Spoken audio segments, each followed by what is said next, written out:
There we go.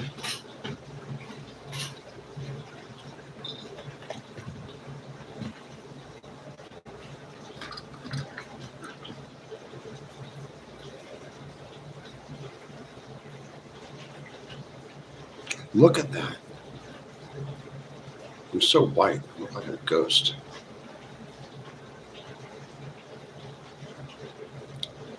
Oh, I wonder who's going to come in today. You never know. Yeah, that's right. You never know who's going to come in. Let's set this up a certain way.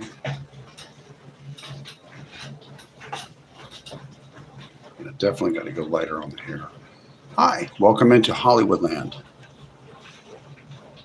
At Hollywoodland22.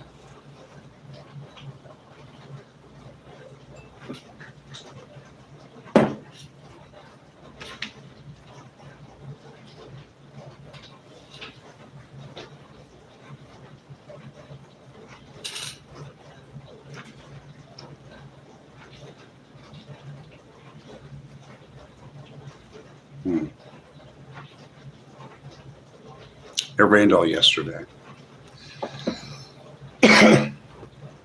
I've been up running since 6 o'clock in the morning.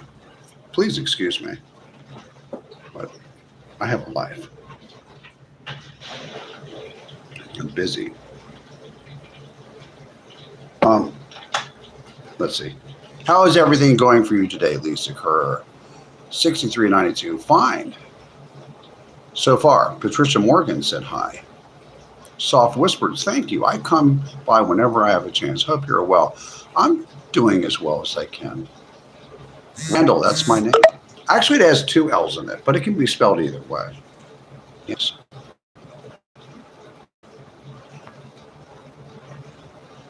Patricia Morgan, thank you for coming in. At Soft Whispers, thank you for coming in. At Lisa Kerr, 6392, thank you very much for your kind words.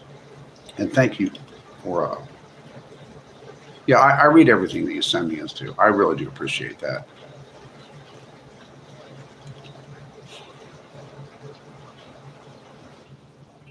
Hi, love. I can never find your lives anywhere. Really? They're at YouTube. I actually post all of my live streams as at Hollywoodland21. I do have a TikTok channel. I took off a lot of the videos off there. A lot of the video shorts I took off of there. They were very amateurish. And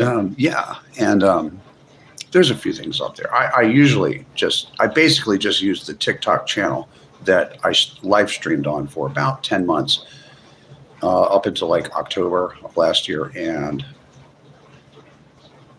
I stopped live streaming on there for now. And I just watch other channels and chat and have a few friends on there. People I've been watching for quite some time. Some people probably have been watching since 2000 and maybe 20 or 19. Just a few people. A lot of people vanished. People just vanished. I don't even know where they are. And some people said that they just did not want to live stream anymore. Nothing was coming of it. But I like it over here at YouTube. I am going to go over to, excuse me.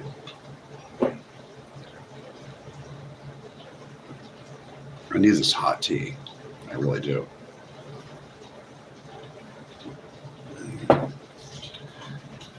It's for my voice. Yeah. Anyway. You're welcome. Repent too. How are you doing? Welcome in. Just for Men is cool. Yeah, really? Okay. Dr. Oz, is that you? Just wanted to send love to everyone who's been struggling. Lately, things will get better soon. You deserve all the wonderful things life has to offer, and then some. You're loved. You matter. Well, thank you very much, at Aaron, for letting me know that. It makes me feel good inside to know that I'm worth being loved.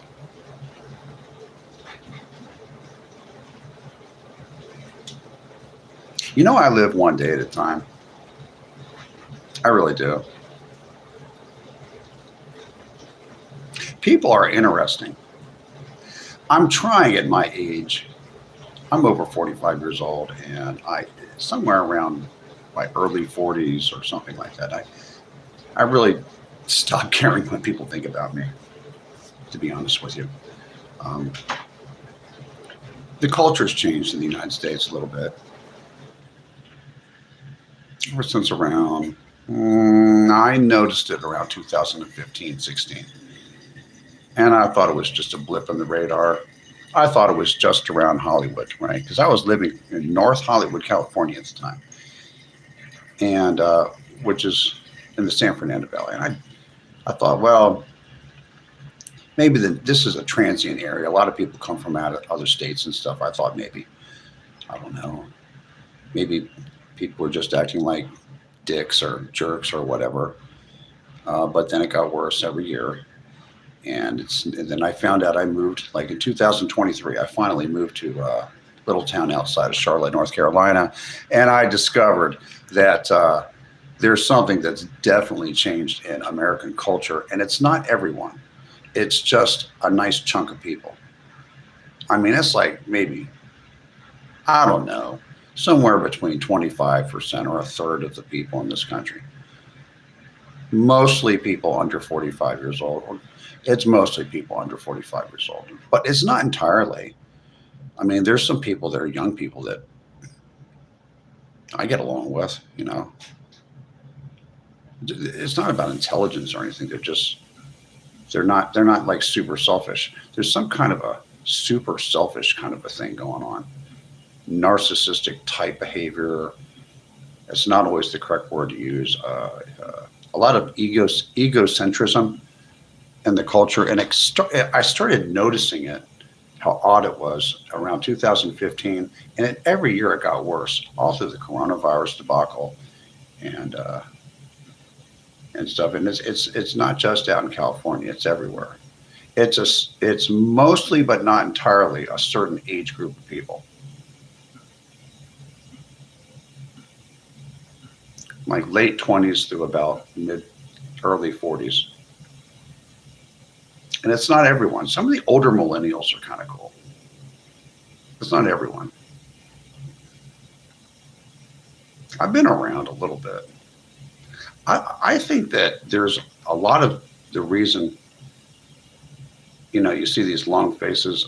It might not happen in your neighborhood. When you go to the bigger cities, like the really bigger cities, you go in there and you have the people that be in the working in the grocery store. They have a long face, like they can't hate their job. That they're so mad that they even have to be there.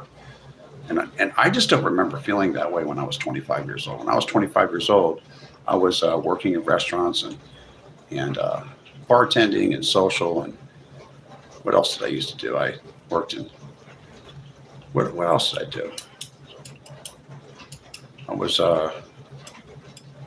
I worked for some company that was like pre Uber Eats, but we did it a different way. It was like delivering food. But back then you had to be like wealthy to afford to do this. This was a lot of money for me to go pick up food at a restaurant. I would just get the information on my pager, and on my pager would say, go to this restaurant. I would go in my car to this restaurant, pick up that food and take it to somebody in Beverly Hills, California, or Bel Air, or some real fancy neighborhood.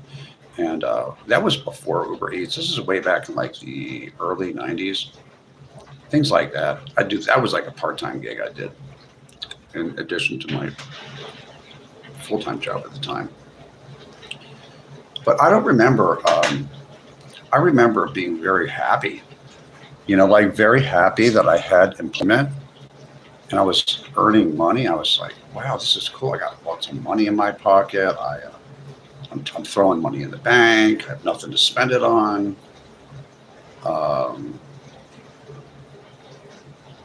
I never went to work with like, oh my God, I'm so mad I have to be at work. You know, I'm looking back on my youth. I'm like, I was grateful that I had a job. I felt good I really felt good. I used to help my father. My father, when he was alive, I would go over to his house when I was a young guy. I moved out when I was 18, right? I'd go over there when I was 19, 20 years old. Oh, you need some help with the lawn, or you need me to dig a basement for you with a tunneling bar? You know what a tunneling bar is? Does anyone know what a tunneling bar is? It is Randall. Run around 7510. Bro looks 30 and 60. Wait till I cut this hair. I'm not 60. I'm nowhere near 60. Hi, who are you? I'm Randall. Are you British? No. Well, my ethnicity is about 40% British, about 40% German, like whatever else. Probably we did our genealogy. I think there's a little bit of Scotch Irish in me, and I think the person that did in my family that did the genealogy of my family discovered that I actually have 1/64th of Greek in me. I did not know that. I'm mostly German and English ethnicity, but I am an American citizen, and some of my family's been here before we were a country in 1713. Some of my family came after the Civil War, the German side.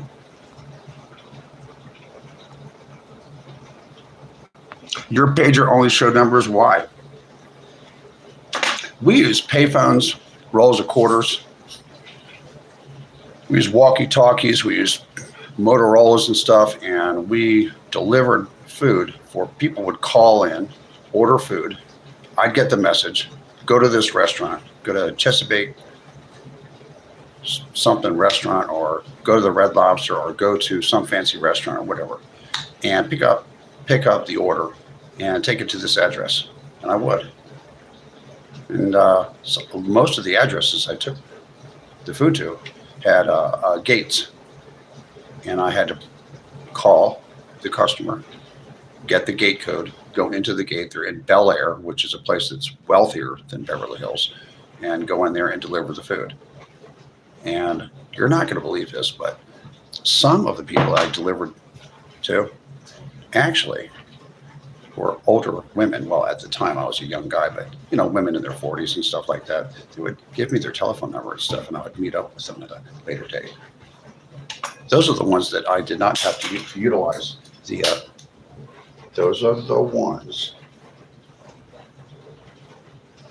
ones that I did not have to utilize the Motel 6 that I talk about so much, that was so kind to leave the light on for me and my friends.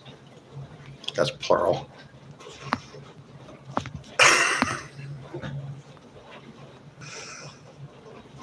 Toyota, Jeremy Wilhelm. Toyota accident this morning.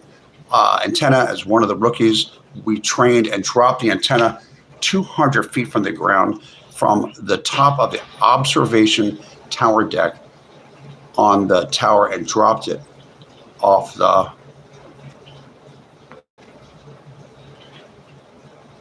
wow.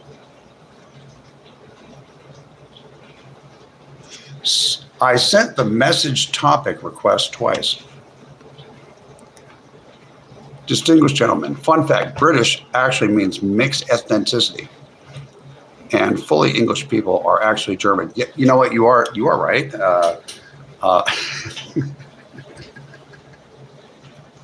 Fully English people actually are German.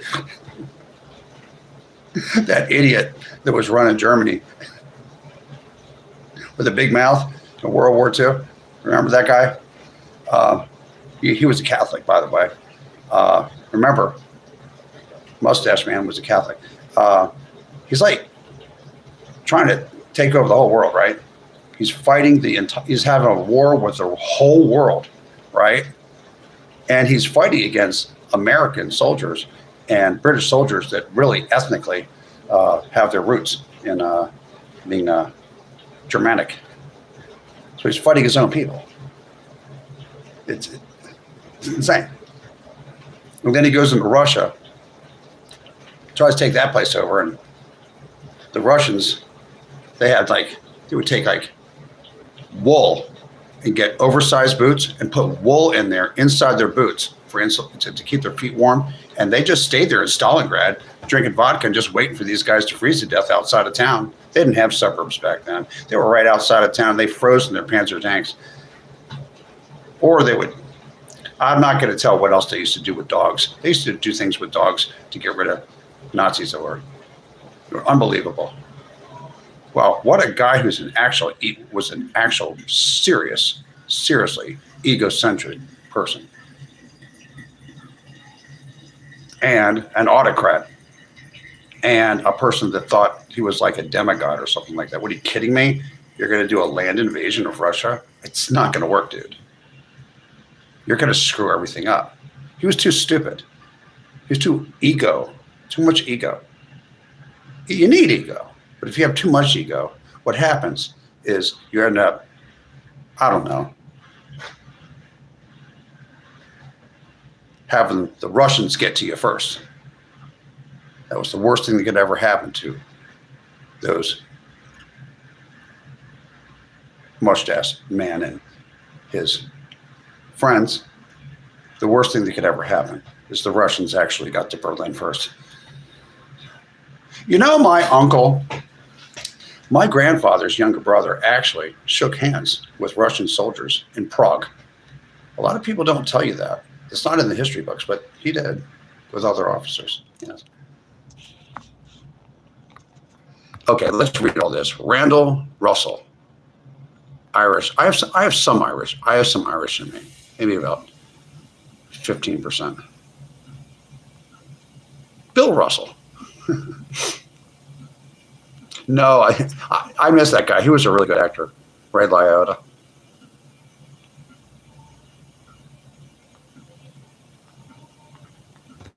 Okay, let's go up here.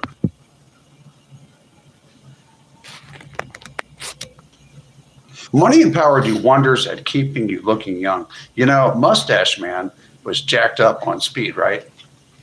And no wonder he got Parkinson's disease. He's always covering his left hand all the time. Oh, by the way, Mustache Man was a Catholic. Just remember that. Don't take offense. I'm just the messenger. I'm just letting you know. It's a fact.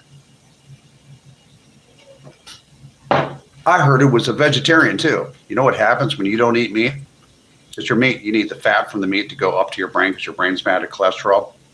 You go out of your fucking mind.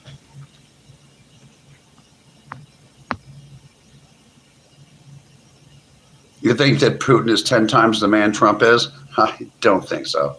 Well, we can agree to disagree. Hi, I'm from Minsk. And Belarus, we have Luke Q. Lukashenko. What is Lukashenko? I know where Belarus is. I had a pharmacist in Van Nuys, California. Her name is Olga, and they own a pharmacy in the neighborhood of Van Nuys in Los Angeles, California. And she was my pharmacist for 20 years. They're from Belarus. Very nice people.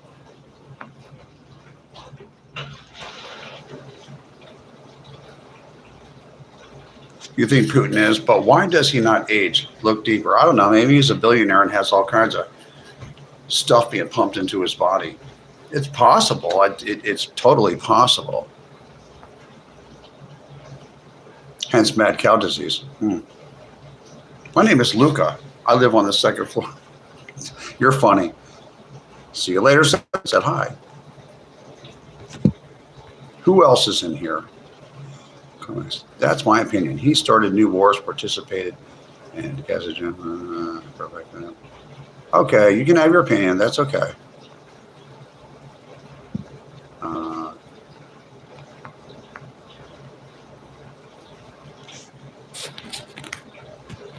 You can hate him all you want. You can hate Trump all you want. I don't care. I don't know. I never met the man. I don't think I hate anyone. Um, I dislike some behaviors I see in people. There are some actual people that I actually really don't want anything to do with. People I really hate that. Maybe we should get into the real world and see the world for what it is. The world, what it really is just like the Bible said. There's many nations and people that have things in common, kind of hang out with each other and stuff like that. And I guess in the United States, well, if you go back far enough in history, Europe was not that big of a deal. But at some point in Europe, the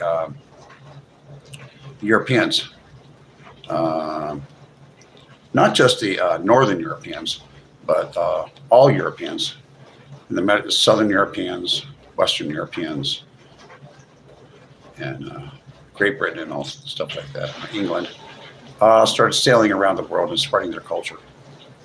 That's what they did. And they did some pretty horrible things too. They got China all messed up on opium and stuff like that. But what it ended up being is it ended up being a Northern European, Anglo-Saxon Protestant culture started to become the, via England, and their guns ended up being what was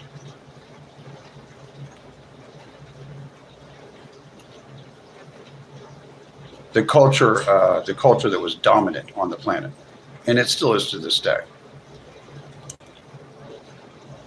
And that's just the way it goes. It doesn't mean anything other than there's nothing to look deeper into or anything like that.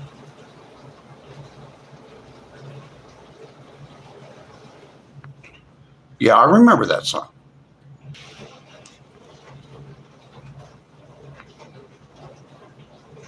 Repent too. There is a strong political push for communism. Where is that? Are you talking about my country, the United States of America, with a small group of people? You see, in the United States, what we can do, if you really want to start talking about politics, in the United States of America, us Americans, okay, who thought up, designed, and took this land from other people. Sorry, but that's the way they used to think in ancient times. It probably is the same way now. Is it might makes right? Not really, but on this planet it does, because this planet is not a good. This is not a nice planet, really. It really isn't.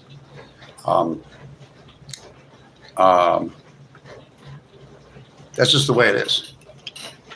But this small group of people that are pushing for communism are not going to last very long. The only way that the Democratic Party is going to survive, it's going to have to get rid of these people. They're going to have to just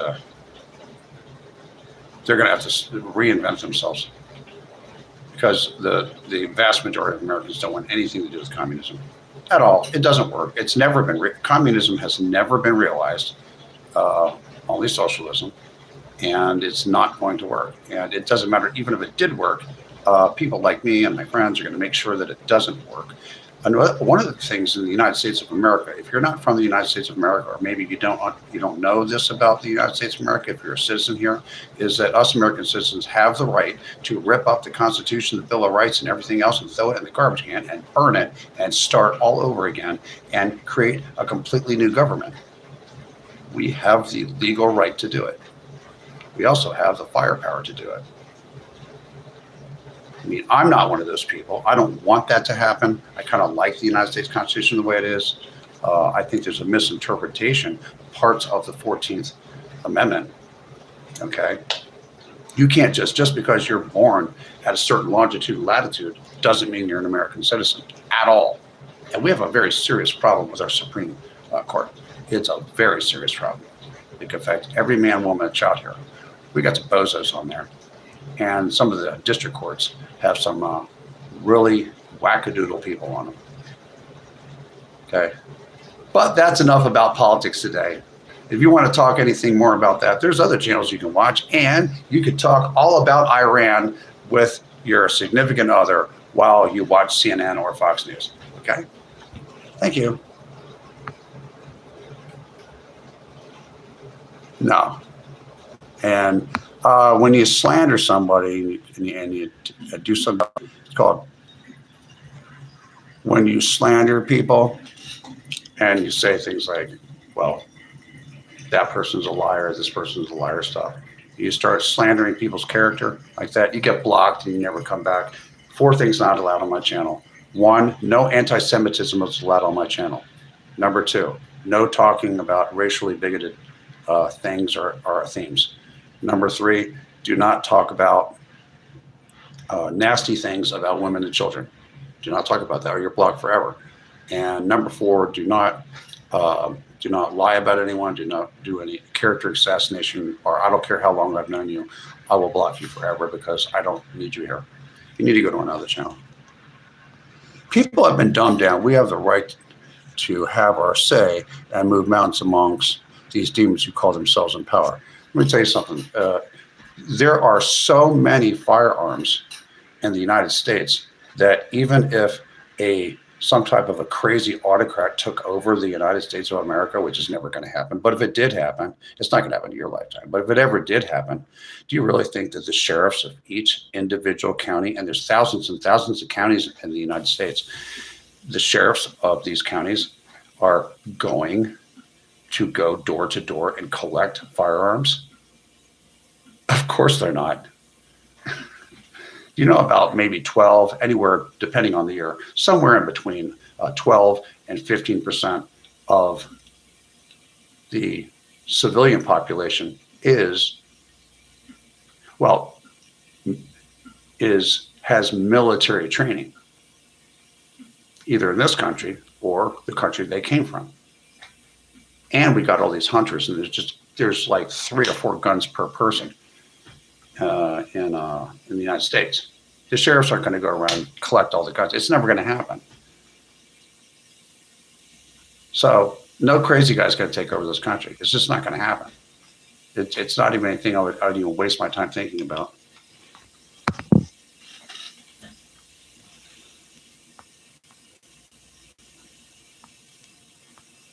There's some things that Trump's doing that I do like, and there's some things that I totally disagree with Donald Trump, our president, about. But that doesn't really matter. I just go vote. I'm not registered. I'm not registered as a Democrat or a Republican. I'm a political centrist myself. Okay, that's enough about politics.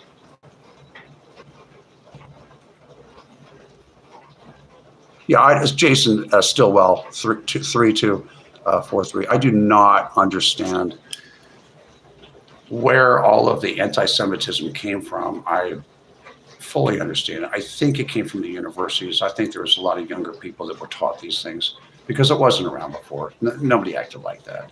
I started seeing it around 2000 and sometime around 2013, 14, 15. It got worse and worse and worse and worse. And then we started seeing people like Patrisse Cullors. Does anyone want to tell you who Patrisse Cullors, and if you can remember her friends' names, who she is, who you think she is, and because I'm going to tell you how much money she stole. You going to know what Patrisse Cullors is? Anyone? Does anyone know who Patrisse? Yes, it is BLM. Yeah, she started BLM. She's a piece of garbage, and her days are numbered. She stole millions of dollars. Some of her friends don't even live here. They live in Canada and other states. And a lot of the people that joined her organization, a lot of people really, really are good people. Some of them are, some of them are not. Some of them really do care about people's lives that matter, you know. But Patrisse Cullors is a liar. She's a cheat, and she's a thief, and she's mentally ill. And she's, well, she is homosexual, by the way, just to let you know. And her father and mother were very decent people that owned a house. She did not grow up in any kind of a ghetto whatsoever. And that's facts. You know why I know this? I looked her up, and I know people that knew her from the San Fernando Valley section of northern Los Angeles. But we're going to stop talking about Patrisse Cullors because she's already getting it handled anyway. Little Miss Jax, hi, how are you doing? At Craig Warner, 6156. Yeah, it's good in the sense that of nobody could take over, but in the other terms, it's bad for all the unlawful shootings. Then any old nutter can just go get a gun. It's interesting that when I was a really young guy, 1989, I arrived in Los Angeles, right? And in the late 80s, or the late 70s, even when I was a kid, all through the 80s and the 90s, there was a much higher violent crime rate overall in the United States. But it wasn't spread out everywhere. It wasn't in all zip codes. You have violent crime in the United States happening in small towns, small cities, medium-sized cities, suburbs, and big cities, and it's all sprinkled around. Not all states are the same. The northern states, like certain parts of the country, like New England or the Great Plains or the Rocky Mountain states or things like that, don't have a lot of crime. Or in general, northern states usually don't have as much crime. Most of the high violent crime states are actually in the South. They are in certain parts of Texas, like Houston. Albuquerque's really bad. Much worse than Los Angeles. Yeah, a lot of cities up and down the Mississippi River, stuff like that. But the crime used to be contained to just a few zip codes. It wasn't like sprinkled out. So younger people are seeing violent crime and property crime in places that it never used to really be that high. Like when I was like 19 years old, it wasn't. You could go to some place and some places are the same. Like you don't have high crime rates in Omaha, Nebraska, or Lincoln, Nebraska, or Sioux City, or Sioux Falls, South Dakota, or Billings, Montana, or Fargo, or places like that. Or where else do you not see real high crime rates? Just certain places you just don't. The South is very high in crime. New Mexico is bad with crime. Alaska is. Parts of Nevada are. Most of Oregon is really nice, except for Portland's got a problem recently, and that's a recent thing. Yeah, things are a lot different now. More people, more crime. Well, that's part of it. We got about 11 million additional people. See, we already had about, we had about 25 million undocumented residents in the United States. That means they're illegally in the United States of America. And then the president before this one allowed 11 million extra people to come in the country undocumented. And there was no vetting process. But our federal government actually looked into it and found out that a lot of those people really did come from insane asylums and prisons and stuff like that. So that's not a good thing. So you turn on your news, you're always seeing about some lady getting raped somewhere, or, especially like in Georgia or the Carolinas or Florida or something like that. You see it all the time. You see it all around the Houston area, the Galveston area. All down in that part of Texas, there's all kinds of people getting hurt. Well, if you let people out of insane asylums and you let them come into the United States and you don't know who they are, of course they're going to commit crime. I lived in Los Angeles for 30 years. We didn't really have a lot of crime before those last 11 million people came in. Not with people that were non-citizens. No. It was just these new non-citizens. The other non-citizens, the other 1.3 million illegal aliens in Los Angeles County that were there in 2010 just went out and worked somewhere. They weren't looking to hurt anyone. It was mostly American citizens that were in the gangs hurting people.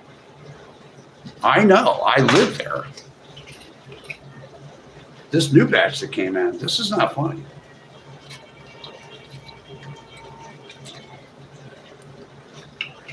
It's not funny, man. I got a sister, I got a mother, got female family members. I don't want them getting hurt.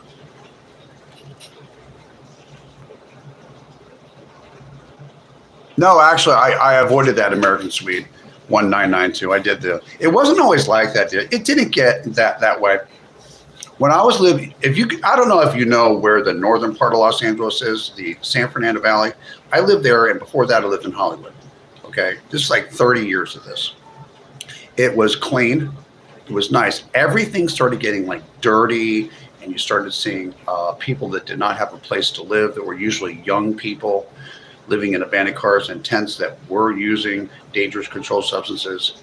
Okay, you started seeing that around 2014, 15, 16, 17, 18, and by 2019, 20, 21, 22, you started seeing elderly people that did not have a place to live, living in RVs and all kinds of stuff. So it's a hodgepodge of people living out there. It's not all people that are just running and gunning and doing drugs, right? There's a lot of physically handicapped people on the street. It's just a big, giant mess out there. And the local municipal government in Los Angeles has absolutely no shame whatsoever. And it's at the point where I'm certain that the Homeland Security and FBI and ATF and DEA and every letter agency you could possibly imagine is thoroughly investigating what the fuck is going on in California. Because when things get that bad, you know that there are elected officials and other government employees that were not elected that are stealing money. There's a high probability that that's happening. And that's getting corrected right now, because that's your money out of your paycheck is what it is. They're stealing your money. The federal government, they tax you, and then they send all that money to California, and then they misappropriate it. And then some of those people are skimming and putting money in their pockets. How do you feel about it now? You know, there is 49 other states.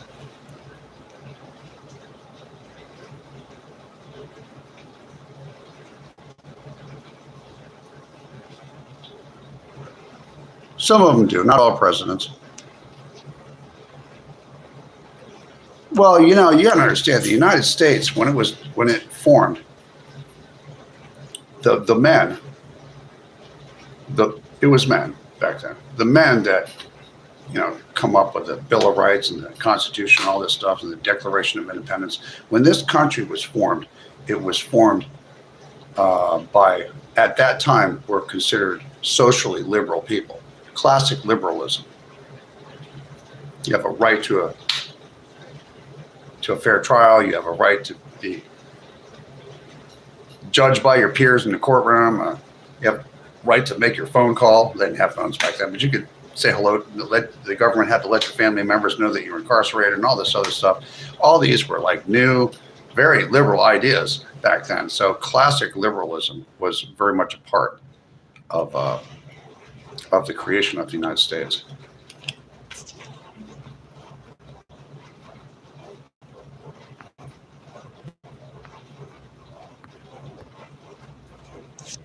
I don't know Gavin Newsom personally. I've heard some stories about him and his wife and things like that. And well, we'll just let the FBI figure all that out, the Department of Justice and whatever. We'll let them figure it out. I'm not in the. I'm not in that circle. But I had to leave California. I had to leave Los Angeles after being there for like 29 or 30 years. It just got ridiculous out there. Most of the people that are very upset with that card-carrying communist, what is her name? Karen Bass, who's the mayor of Los Angeles, and the city council there, the people that are very angry at that city council for mismanagement of that city are Democrats, because there hardly are any Republicans in Los Angeles. What, 10%, if that, in the city limits? I'd be very surprised.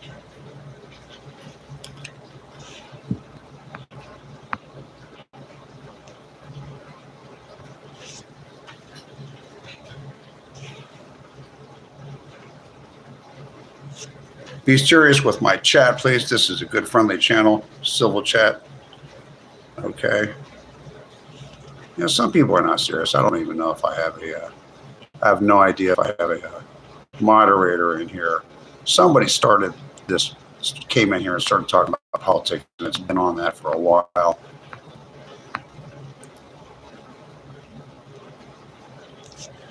American Swede 1992, was the cost of living like in 1989 to the 1990s? Was it more fair than now? Yes, absolutely. For a regular, let's say, for everyone, really, and especially if you were if you were upper middle income, you were living pretty nice. If you were middle income or lower middle income, or if you were the working poor, even the working poor were living much better, adjusted for inflation. I mean, just, and not only just in money, but also it was just better. When I was 19 years old, I mean, I'm living for $450 about maybe, I don't know, a quarter mile from the Hollywood sign in a guest house behind a mansion. I worked 3 jobs and always had money in my pocket, and I never had a problem with money. And people that before like 2009, if you worked really, really, really hard, and you and your girlfriend or you and your wife or whoever your partner is or something worked really, really hard, you could afford to buy a house. It wasn't that big of an issue. It became an issue after you could get a deal in 2007, 8, or 9. Prices came down a lot. But by 2000 and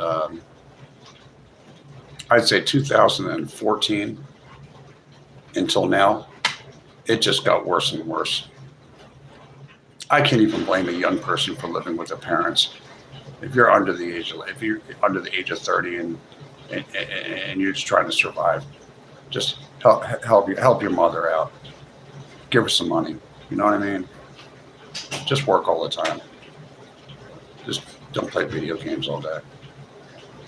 Yeah, it was easier for me. For the amount of work I did, I made more money. I made less money in money, but adjusted for inflation, I don't know. It was a little bit less, I would say about 20% less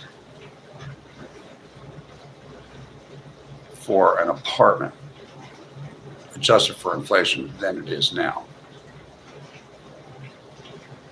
You see what I mean? Like an apartment in a working class, blue collar kind of a neighborhood in LA, a 1-bedroom apartment is $1,600. It's what it costs. A studio is $1,400. Where I am, a home, a 3-bedroom, 2-bathroom home in Van Nuys, California is around $700,000. You pay to live in Mediterranean climate. It's spring weather all year round. But a house did not in Missouri did not used to cost like $410,000 for a 1-story, 3-bedroom, 2-bathroom home. It did not used to cost that. That's ridiculous.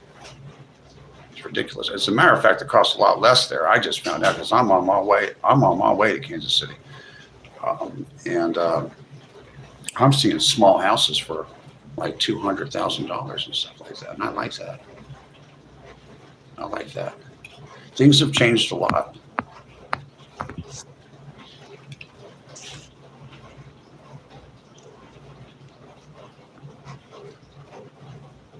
Yeah, no, there was no reason to buy a house if you didn't want to. I mean, that's right, Patricia Kelly. You only bought a house if you're going to get married and have children. You need more room.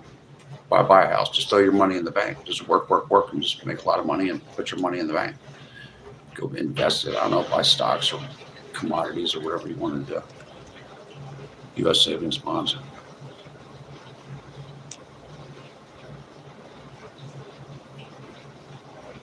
A 3-bedroom small house in the UK is £500,000. That's okay. Are you saying it's $750,000 US dollars?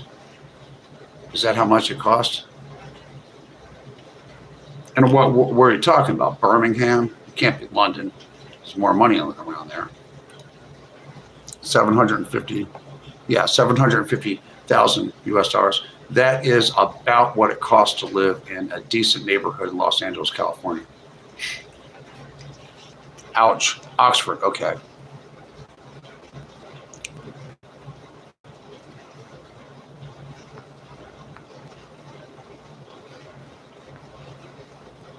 Does anyone remember when friends and family came over at the weekends and had a cuppa and a good banter and put the worlds to rights? This is what I believe this channel represents. So pleasant. Oh, well, thank you for believing that my channel is a very pleasant place. At Hollywoodland22 is my channel.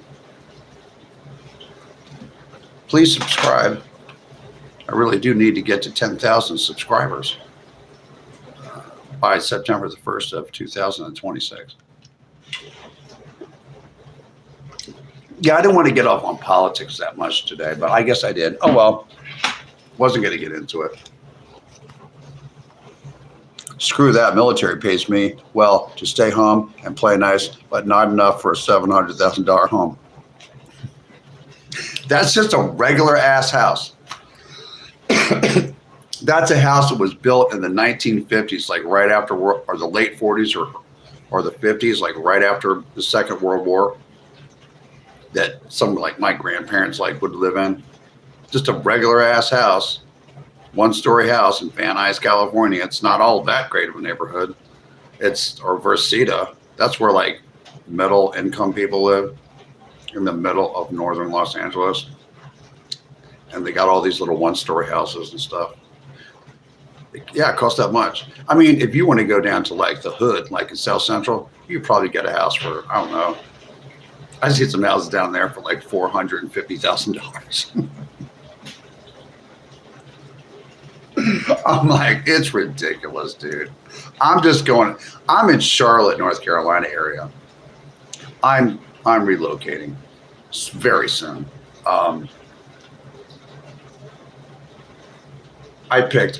There were many Midwestern states I was going to pick because I saw a map of where all the affordable states were, and they're in some of the Rocky Mountain states. Like, it's not like west of the Rocky Mountains, because Reno and Salt Lake City still are a little pricey. It's like everything that's in the mountain states, like out west, but on the east side of that, everywhere from like West Texas all the way up where Denver and all those towns are, all the way up through Wyoming to Billings, Montana, and then all those rectangular states like North Dakota, South Dakota, Nebraska, Kansas, Oklahoma, all those, and then of course the South. But I'm not going to live in the South. But what's those other states? Missouri was one, and Iowa and Wisconsin. It was amazing how affordable a lot of these states that have like 4 months of like real winter with like blizzards and stuff. Central, even Chicago suburbs were cheap compared to like LA. I mean, Indiana, Ohio, even Pittsburgh. You know, there's a lot of places where you have to dress warmly in the wintertime that are very affordable. And a lot of the South has gotten more expensive, like Charlotte and Raleigh, North Carolina, have become, I believe, I'm not going to say here, I think they're overpriced. For what you get, it's not worth it. Don't come to Charlotte. Don't come to Charlotte. If you want to go to North Carolina, go to Wilmington, go to Raleigh. Don't come to Charlotte. Virginia, all them places up there, it's all expensive. You have to get away from the water, get away from the Atlantic Ocean. Florida is, my opinion about Florida, okay, a house is worth whatever somebody's willing to pay for it. Okay, that's what a house is really worth. Florida, in my personal opinion, is just overpriced. It's humid, it's sticky, there's bugs. It's like, come on. Maybe you like humid. I don't know. Maybe even if you like humidity and you like warm all year round, would you go to Florida? Dude, look how much a home costs there in Central Florida. You're not even down near Miami. Come on. The property taxes in Florida eat you alive. Even in the panhandle of Florida, where it's supposed to be affordable, it's expensive now. People are like living in they're living where they can get to the Gulf of Mexico, but they're living in South Georgia, South Alabama, South Mississippi, and like parts of Louisiana, so they can like get to a beach, right? But not be in Florida, but like live right over the state line, so they can like live in some little town that's like right on the Georgia, Florida border, so they can have lower property taxes. I know, it's just nuts. It's like there's bugs. Have you ever been to Florida in the summertime, in the spring and summer? It is so fucking hot there. Oh my God, it's hot there. You think you like warm weather?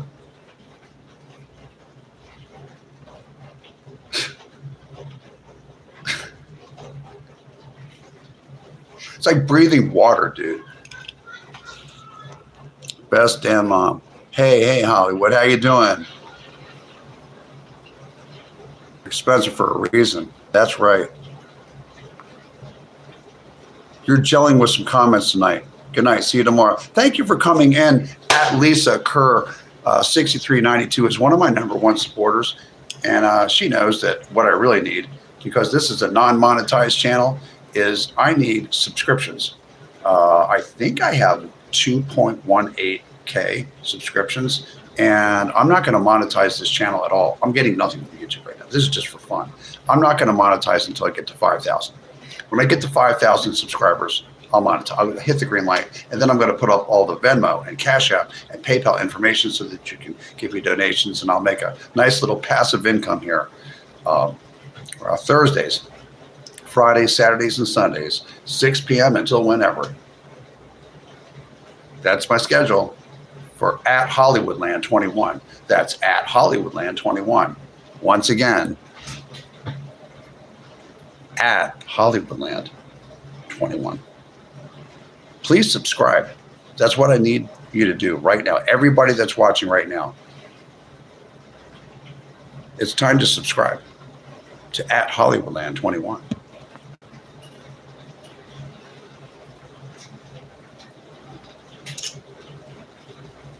I still have this tactical flashlight. It's come in handy. What am I about? That's a very vague question.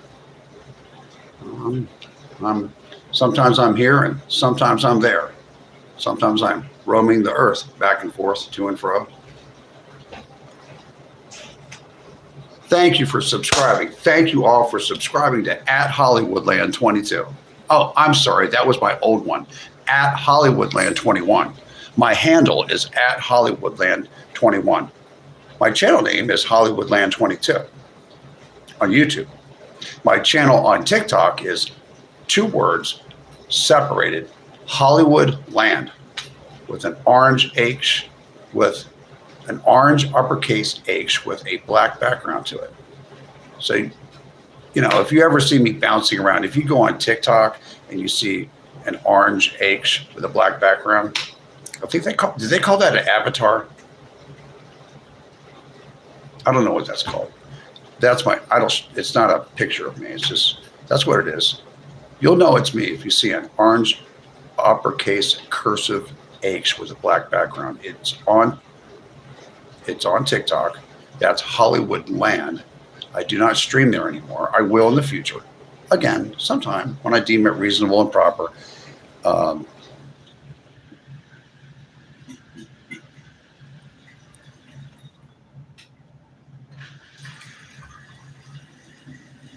Because I have some plans, tentative plans. You know, what I really want to do is I want to do concurrently. I want to do YouTube here. Oh, let me see.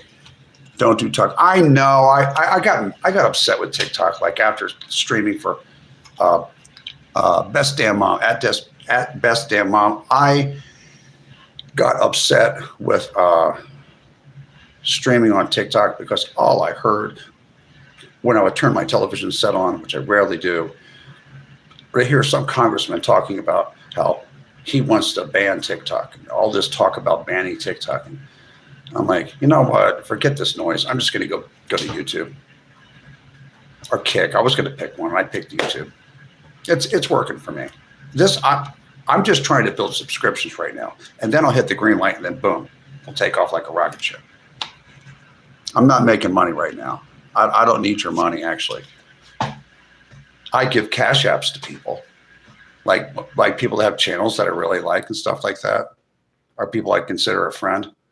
If they're like really in need or something like that, I give them a cash app, you know. I do things like that. I am a caring guy. I used to be a nice guy, but you know what? I stopped being a nice guy. I'm a fair guy. I'm fair. I'm a fair man. Because nice guys, where do they finish? They finish last. That's right. I'm Randall. Hello. You're old, motherfucker. No kids allowed on this channel. Get off. You could be a nomad, get a motorhome and travel. I could, but I just don't want to do that. I want to live in a place, you know, I actually wanted to go to Iowa. Well, somebody I know didn't want to go to Iowa. They said, oh, it's too cold there. I was like, what do you mean it's too cold there? You go outside anyway. Iowa's like one of the least expensive places to buy a house. And also South Dakota is. Nebraska is actually cheap too, but it's a little more expensive than Kansas, believe it or not. Iowa's less money to live there. I think South Dakota. Where else? I wouldn't live in Oklahoma because I consider that the South, and I won't live in the South. There's way too many tornadoes there. We decided on Kansas City, Missouri. We were going to live in the suburbs of St. Louis because we saw some home prices that we really liked. We saw some apartment rentals and people leasing their townhouses or condos and things like that. And I was like, dang, I didn't know it was so affordable to live in the suburbs of St. Louis on either on the Illinois side or the Missouri side. I was like, wow. And then we looked at the overall crime rate and stuff. And I'm like, let's check out Kansas City. So I checked out Kansas City, and Kansas City had a lot lower crime rate. And I was like, wow. And it's not as humid there. It's like you can feel there's a difference. I looked at all the climate. I did a lot of research. I was like, oh, it's more humid down there. It's near the Mississippi River. Let's go live near the Missouri River instead. So, you know, and I was pushing for Kansas. I was pushing for a place called Oath, Kansas. And she said, no. Okay, whatever. We'll go to Kansas. We'll stay in Missouri then, on the Missouri side. Big Trouble in Little China. That was a good movie, Escape from LA. Yeah, I know. Yeah. But what I'll do is I'll do the YouTube channel, and then I'm going to do a TikTok concurrently. But I want to collaborate with people that have really good channels, but they're not getting their videos pushed out. There are some people that I know that I watch on a regular basis, and they have very good channels. They're smart, they're intelligent, they're into everything. They're artists and stuff like that, and they need their channel to grow.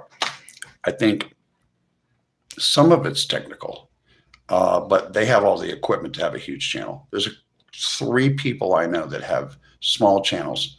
3 people, 1 guy and 2 women that have small channels on TikTok that could have a bigger channel and have a nice passive income, or their channel, if they really pushed it, could get to being a regular income for them, like for real. They're not getting their channels pushed out. And just reposting people's stuff, if you like their channel, like there's a few channels that repost their best videos, or videos that haven't been pushed out a lot, and just to advertise them. And it's only 3 people I do this for. That helps. But I would like to collaborate with 1, 2, 3 different TikTok people, maybe a 4th one too. I'm going to ask this other lady that's in Indiana. I'm going to ask her if she is interested in collaborating. I'm not sure she is. She's actually kind of busy right now. She might not be interested. She's in Indiana. She's had YouTube channels in the past and stuff. I'm not going to tell you what her name is. It's a woman. Yeah. You sound like Green Goblin from Spider-Man. No Way Home. Used to live in Cherokee, Iowa. Where is that? Isn't that near Davenport, Cedar Rapids, Council Bluffs, Des Moines? I saw some I saw some selling prices. I look at the selling prices, not what they're asking, but the selling prices of 3-bedroom, 2-bathroom homes. Okay, little 1-story homes in places in Iowa, and I just could not believe how low cost it is. I guess I'll have to dig my own basement, and I will. I've made a basement with a tunneling bar. Do you know what a tunneling bar is? Yes, I made a small basement with the storm doors and everything like that for my father when I was on vacation. Actually, I stayed on an extended vacation for about 3 weeks, and I made him a basement. Me and 2 other guys. I have to have a basement. Live in the Midwest, and have a basement to run into if there is a tornado. I lived in Lubbock, Texas, from the age of 10 to the age of 15. I grew up in Philadelphia, but between 10 and 15, my mother and father, they got separated, divorced, and my mother got a job at Texas Tech University. She lived in Lubbock, Texas. That's where she had custody. That's where we went to go live, my brother and I lived there. And I know all about tornadoes and having to run to the closet in the middle of the apartment, a little 2-bedroom apartment, and hearing a freight train sounding gigantic tornado only about a half mile away. Believe me, I know about tornadoes. I know that it's really important to not ever live in Oklahoma, ever, for any reason. You never live in Oklahoma. What are you, crazy? I don't care if you have a basement or not. Just don't live there. There's too many tornadoes, dude. It's just too much. There's parts of Kansas that get a lot of tornadoes, like Wichita does. Okay. And who else gets? Springfield, Missouri gets them a lot. Arkansas gets a lot of tornadoes. They start to dissipate a little bit when you go north. Kansas City is on the, what I found out is that Kansas City is on the edge of the real bad part with the tornadoes. And then when you go north, it's less. I was pushing for Iowa, but she said no. And it's too cold. I'm like, what's the difference? She said, there's a 5-degree difference in average annual temperature between Des Moines, Iowa, and Kansas City, Kansas. I said, really? There's a 5-degree average annual difference in temperature? Well, I looked that up, and actually it does make a difference. But yeah, Tornado Alley, that's correct.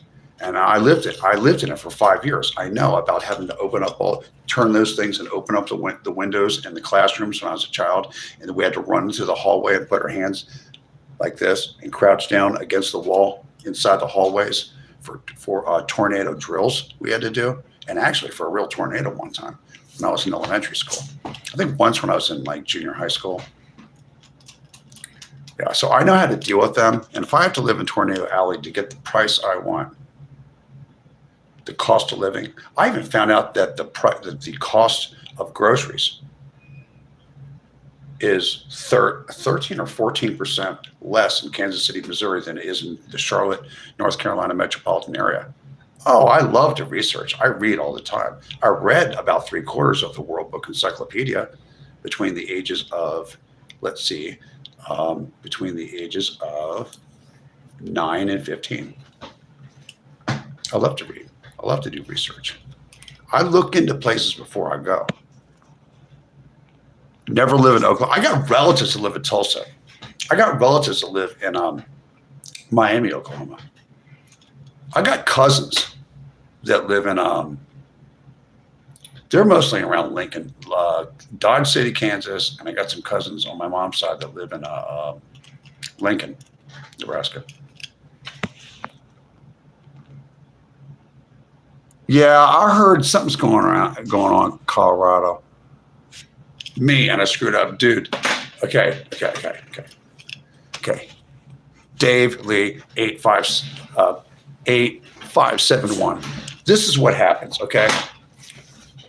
I'm so mad. This is what my hair would look like if it was short. I'm getting it cut like with something on the top and scissor cut right here, and I'm going to get some whatever this is. See all that? All this is it's all coming off. And here's the deal. There's no sunshine here. I'm really white. I got a red undertone to my face. I had a little gray hair and a little gray hair. That's all I had. So I said, oh, fuck it. I'm just going to just dye my whole hair. Well, guess what? I bought something called what's it called? L'Oreal. If you buy L'Oreal medium brown, just so you know, ladies probably already know this. Dudes, if you ever have a little bit of gray hair and a little bit of gray hair, just touch it up a little bit. Don't do what I did. I got medium brown L'Oreal. I paid like $16. With tax included, it was like $16.50. And I bought it, right? I put it in my hair. You know what happened? It got dark. It got like almost like dark brown. And I was like, dude, it doesn't look right. So the next time, I'm going to get Clairol, and I'm going to get what's it called? Light brown. A different brand. It's going to be light brown. It's going to bring the red out of my hair. That's natural to what my hair actually looks like. My hair has this burgundy kind of thing where you could call me a carrot top if you wanted to. It's not really red. It's like brown with red undertones, but there's a lot of red in it and stuff like that. Go back to Hollywoodland and look at my old videos. You'll see. It's red, like the red in my face. I haven't had like a suntan since I lived south of California. Fucking there's no sun. Just for Men is dangerous, I found out. There's some chemicals in it. That's what I found out, but I'm gonna have to research that too. You must be 164th grade. Yes, I am 164th grade. That is a genealogy that was done way before that Ancestry.com. My uncle, who's no longer with us, he passed away at the beginning of June. That's my father's younger brother. My dad died in October. In June, early June, his younger brother passed away. And I believe he's the one that did the genealogy. But another person in my family did some genealogy too that was not Ancestry.com. But they did these. And another relative of mine on my mother's side of the family did, one of the family names, did a genealogy that was like back in the 90s they did it. So that they found out where we all came from, basically. Well, where most of us came from. I did not know that both my mother and father had my last name and my mother's last name from her father and my dad's last name from his father, that those two last names, one is Gordy and the other one, I'm not going to let you know what my last name is. One person knows. I guess a few people know what my real last name is. That both of my family fought for the illegal Confederate States of America during the Civil War. Did you know that? I found that out. I thought my family was from up north and they were all Yankees and stuff like that. And I found out that some of my family has 4 last names. Sheets, Collins, Gordy, and my last name, which I will not tell you. But the Gordys and my last name, they fought for the illegal, traitorous Confederate States of America. I did not know that. That my forebears, not that long ago, like my mother's, like my great grandfather, survived and fought in the Civil War for the South. I'm like, I usually wouldn't tell anyone that, but it's a fact. I found out.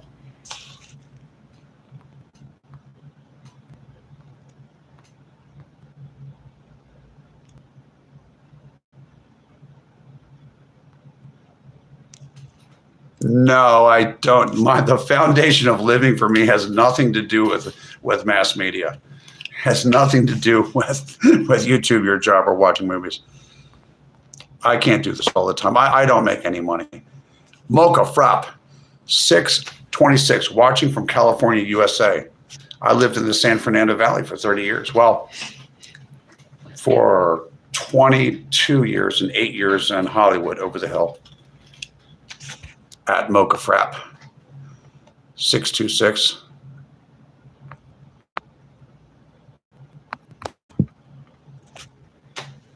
Three eyes. Let's see who's.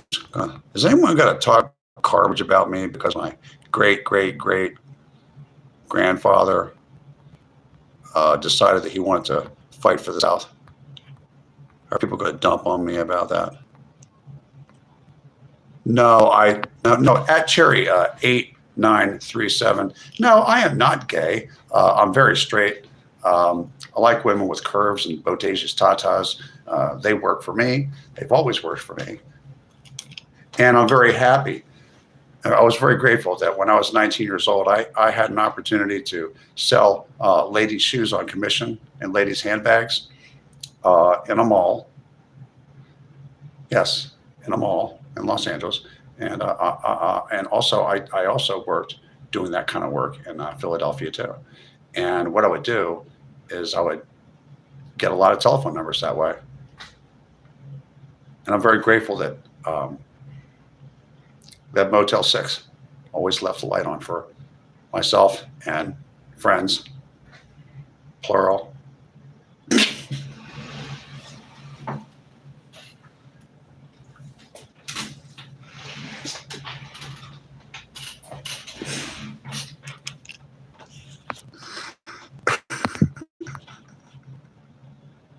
Hello, handsome. How are you? I'm doing fine at Mocha Frap 626. How did he afford it? Being a lost celebrity or nothing? No, I sold when I was out there. Eventually, sold vinyl siding. You know, back in 1994, I was working on the cleaning up the Northridge earthquake damage. I did some real physical work out there. I'll never forget that. Man, that I-10 freeway really did come down and one, boom, just one. It was diagonal. Is anyone old enough to remember watching the I-10 Santa Monica freeway? You know, the I-10 that goes from Jacksonville, Florida, all the way across country. You know, that one. It goes, cuts Los Angeles from South Central, from the other part of Los Angeles, it cuts in half.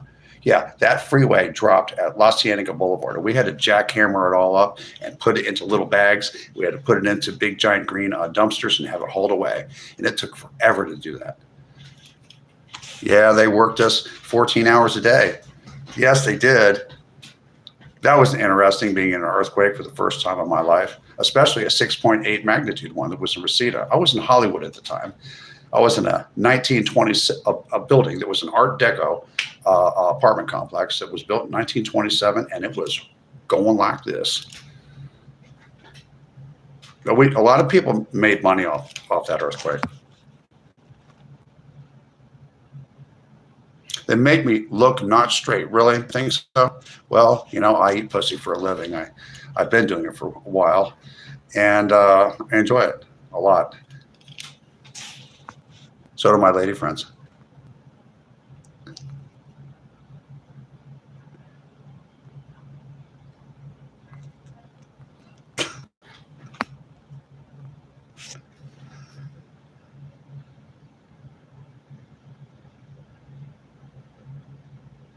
Well, you know, that can happen at Motel 6. You know where Motel 6 started? In Santa Barbara, California. That went all the way across country. I do like La Quinta Inns too. But see, Motel 6 always leaves the light on me for myself and my lady friends, plural.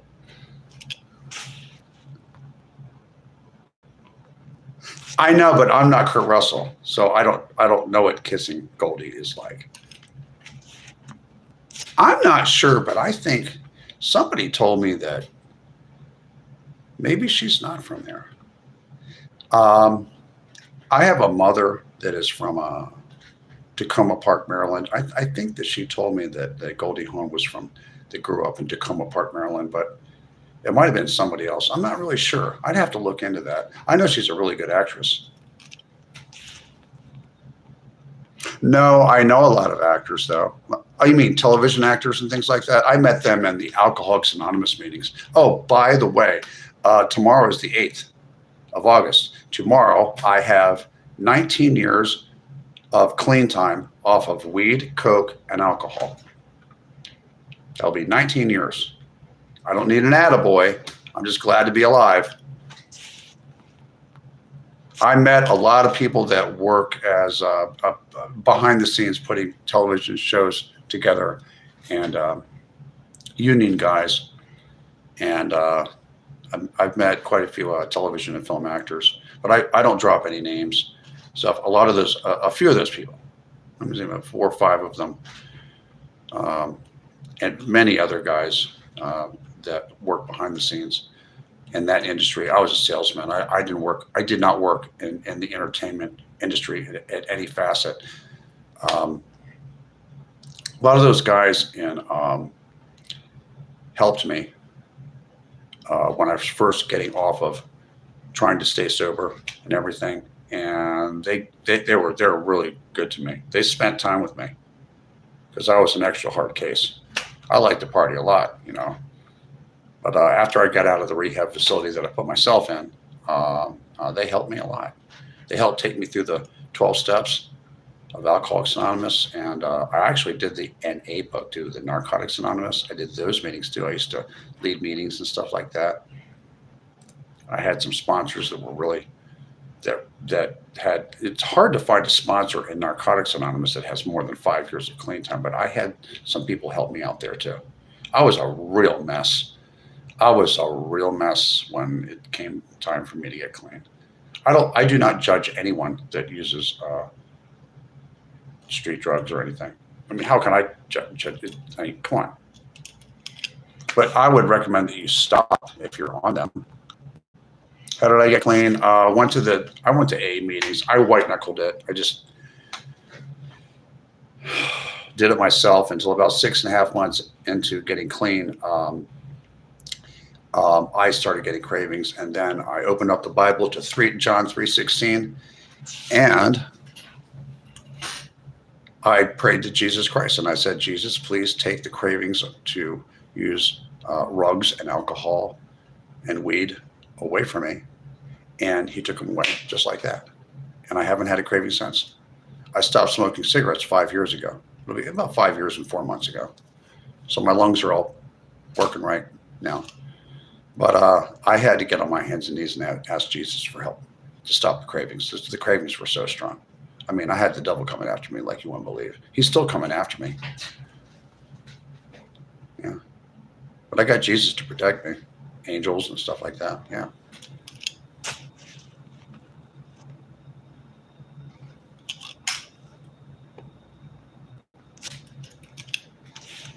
Samuel Valky. Unbelievable. I'm proud of you. Thank you. Thank you, Samuel Valky. I had to. I mean, it's like, here's what happened. I'm in my late 30s, right? Well, like, I don't know, like mid 30s. I'm not going to tell you how old I am.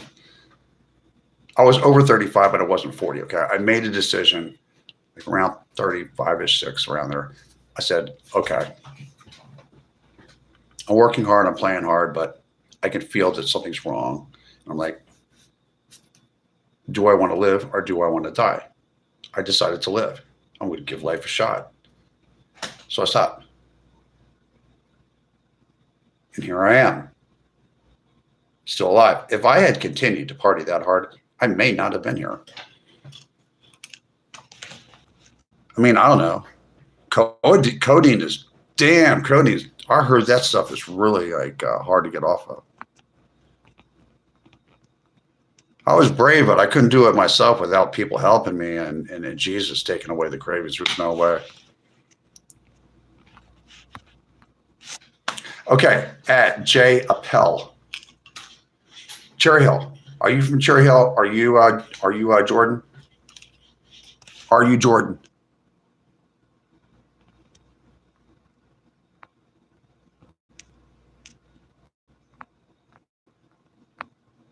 You may be.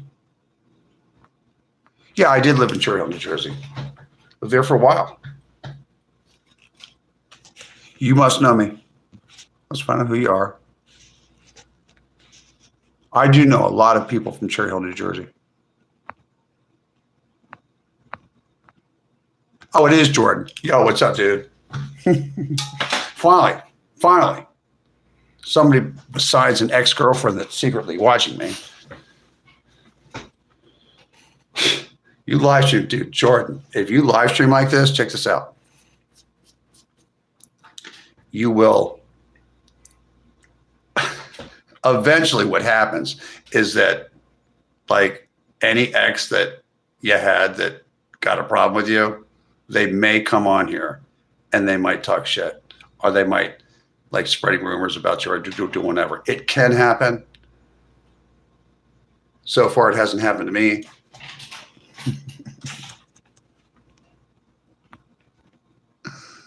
People keep telling me I look like Kurt Russell. I don't see it.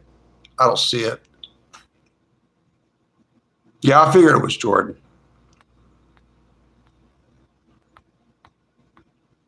Yeah, and then like, you know, and when you vanish from the Delaware Valley and you go across country and you stay out there for like 30 years,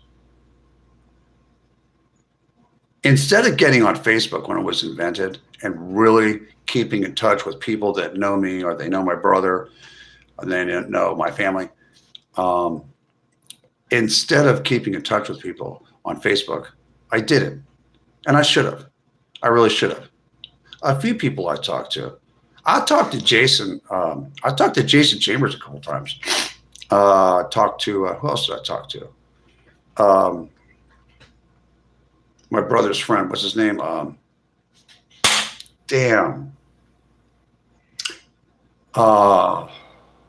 Nelson Buena. I talked to Nelson Buena. I think he's living down in the Atlanta area now. Check this out. You want to hear something funny? To everybody. I want everyone to hear this. I want everyone to hear this. Okay. I'm out in LA, right? I'm at the subway station, minding my own business. This is a long time ago. And this chick comes over and she just said, yo, can I bum a cigarette? I'm like, okay, yeah, you can bum a cigarette. Like that's why I give it to her. And she says, I know you. And her friend came over and said, yeah, I know you too. I said, how do you know me? I said, oh, you're Everett's older brother. I'm like, how do you know Everett? And are you in the FBI or what's going on? Like, what's up here? Turns out that they were, one of them was a sister of some chick that Everett dated, like from like, not Kingston Estates, from Knollwood, right? Neighborhood. And knew me from way back when, or knew what I looked like or something like that. But I didn't know her, but she knew me. And her friend were out there, and they had a catering business in the television industry. They started a catering business in Burbank, California. That was really strange.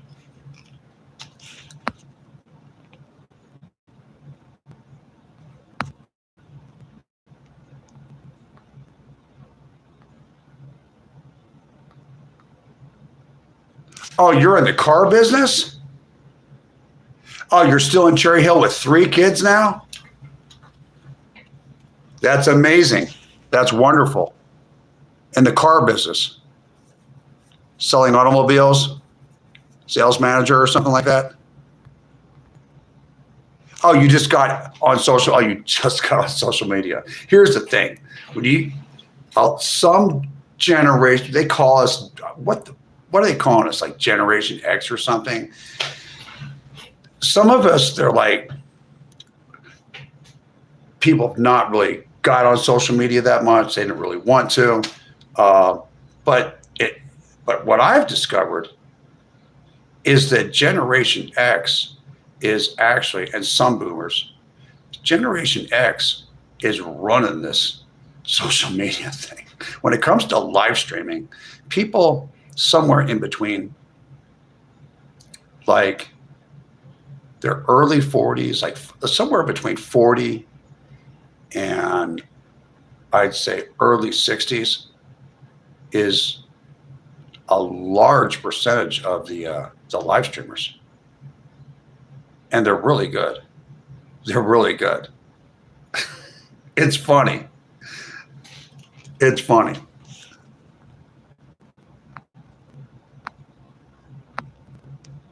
Congratulations, Jordan. He was a woman in your past life. I can see it in his eyes. I wonder what kind of a woman I would have made. Hey, you look like Treat Williams from a movie called Substitute. Look him up, man. Really? Okay, I will. Treat Williams. Hello from Spokane, Washington. That's a place I've been through too. I lived outside of Seattle in the late 90s for 3 years in a place called Bellevue, Washington. It's kind of near Redmond, Washington, and Kirkland, which is where Microsoft is. I lived there for 3 years and I went back down to California. I would always come back and visit my father and stuff like that. Sometimes we had family reunions and stuff like that. My father has since passed. My father just passed away, Mr. Horton. That's my last name. So now you know, I won't say it again. He passed away in October. And so I'm still kind of going through the grieving process. But my brother and sister and I are very much alive. My sister is in Center City. My brother's down in Florida. And I'm in the suburbs of Charlotte. And I got out of California in 2023. There's just too many. It changed. It wasn't the same hip, slick, and cool Southern California that it used to be. They just have bad management of the city, and there's just too much problems going on there. So we had to leave. Just to let you know.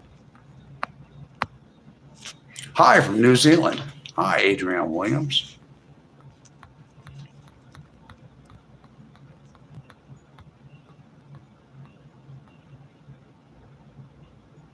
Mr. Reed.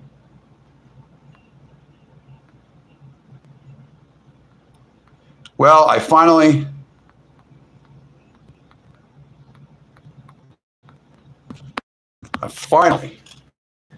after 8 months of live streaming on YouTube, and 10 months on TikTok, I finally have somebody that came into my chat that actually knows me personally. Part of my life, I lived in Cherry Hill Township, New Jersey. If anyone's ever been there, it used to be home to the Garden State race track until that horse racing track burned down. I wonder who did it. And it's home to the oldest fully enclosed indoor shopping mall in the United States, the Cherry Hill Mall. Used to have a movie theater there across from the Cherry Hill Apartments, which used to be luxury apartments, and then they went downhill, and now they're luxury apartments again. And I heard, do you people know that New Jersey used to have circles? Like you come to an intersection, you have to go around the circle. It had multiple circles. Collingswood Circle, had the airport circle. It had the, I don't think Mount Ephraim Road had a circle, but it had a circle, the Ellisburg Circle. Ellisburg Circle. But they got rid of those circles. They had big giant overpasses, and a lot of things have changed. In one state that I grew up part of my life in, a lot of things have changed there. It's changed there, and it's more heavily populated. I remember New Jersey when you could go to certain parts of New Jersey that when you went south of New Brunswick and you went into southern New Jersey, it was really kind of a slow-paced area, like up and down the White Horse and the Black Horse Pike. And I remember when there was parts of Camden, New Jersey that were not all gang-banged out and stuff like that. I remember Woodbury and some of these little towns in southern New Jersey where they had a lot of farms everywhere. And in fact, when we were real little kids, they would take people from Philadelphia and other parts of New Jersey and take them to the farms in southern New Jersey, and we would go picking strawberries or picking like blueberries and stuff like that. They used to do that stuff a long time ago. They used to take us to show us where the money was made in the Philadelphia Mint. They used to take us to Whitman's Chocolates, see the chocolates being made. Where else did they used to take us? I didn't get a chance to see this, but when I grew up, I was out of town. I think my father and his friends went to go see the old like 130-year-old Sears Roebuck building get dynamited on Roosevelt Boulevard. There is a Walmart and a PetSmart there now. I went back and checked it out.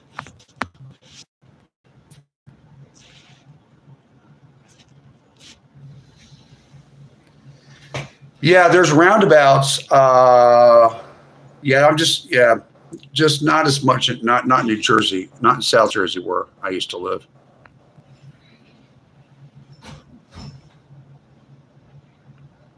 Oregon. I remember going to Portland, Oregon, for the first time in 1996, and it was really beautiful.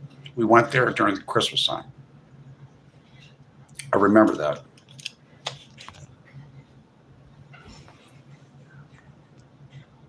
It's about to get cut too.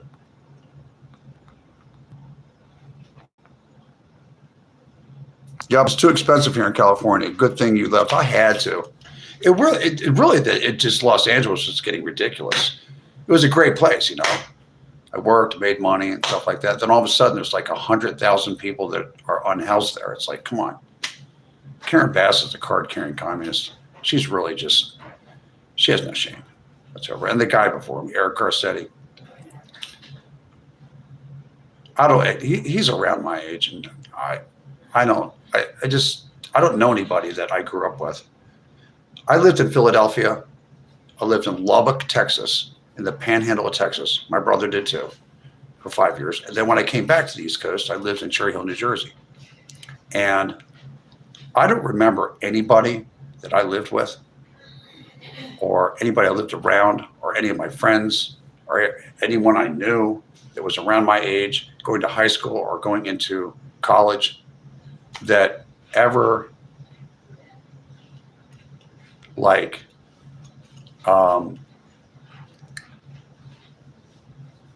thought in a million years that we would have people that don't have a place to live all over the place, or anyone that was under the age of 25 that ever talked about politics or ethnicity or race or gender or any of that stuff ad nauseum.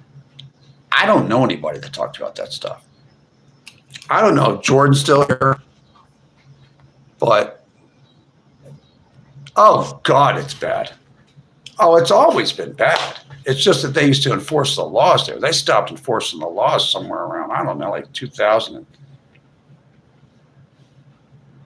I don't know. When did they stop enforcing laws, really? Somewhere around 2014 or 15. There was a time in California where if you got caught with hard drugs, you're going to prison. First time, well, a small amount. You go to a county jail for, I guess, 364 days or something like that. The second time, you're going to a low-level prison. I mean, you're done. And somewhere around 2014, they just let a bunch of people out. They just let people shoplift and do whatever they want. Laws haven't been enforced. California has not always been a mess. I'm a man. I eat pussy for a living. I don't know about you. Sarah Thompson.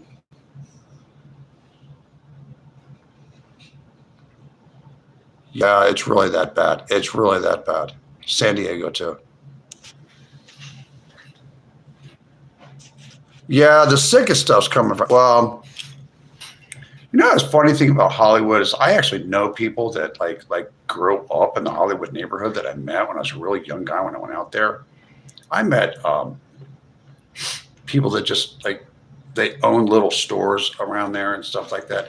They make money as long as the television production business is doing well. They're making money. Even a pizza parlor. A little retail store on Hollywood Boulevard. I know guys that are the managers that check cashing places and stuff that are probably around my age or older, a little older, and they've been there since they were young. And they still live around there. Not everybody in Hollywood is weird. There's a lot of people that come from out of town that want to be famous and stuff like that. Like 90% of them last there for about a year or less and they're gone.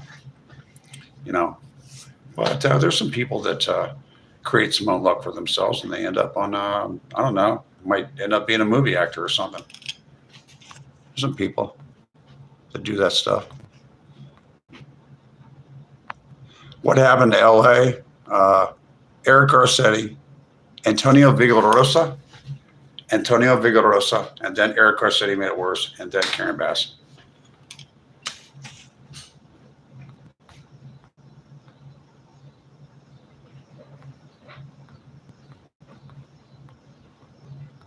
But I'm not sure if Jordan is still here.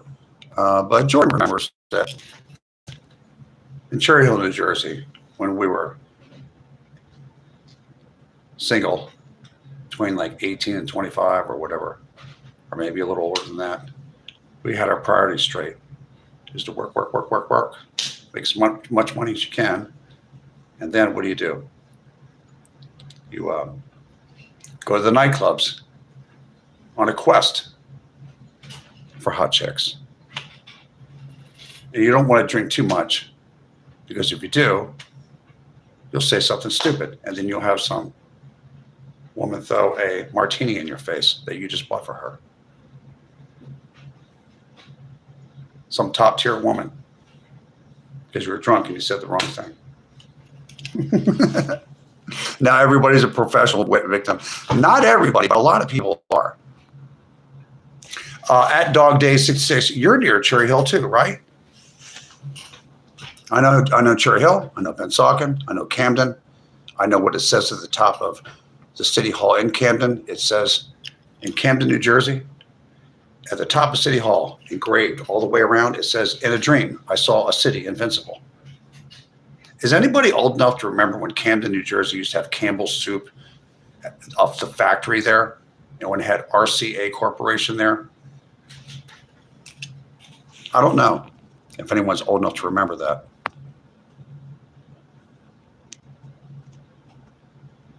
Dog Day 66. I would go to Gardena back in the summertime, back in the late 70s and early 80s. It was awesome.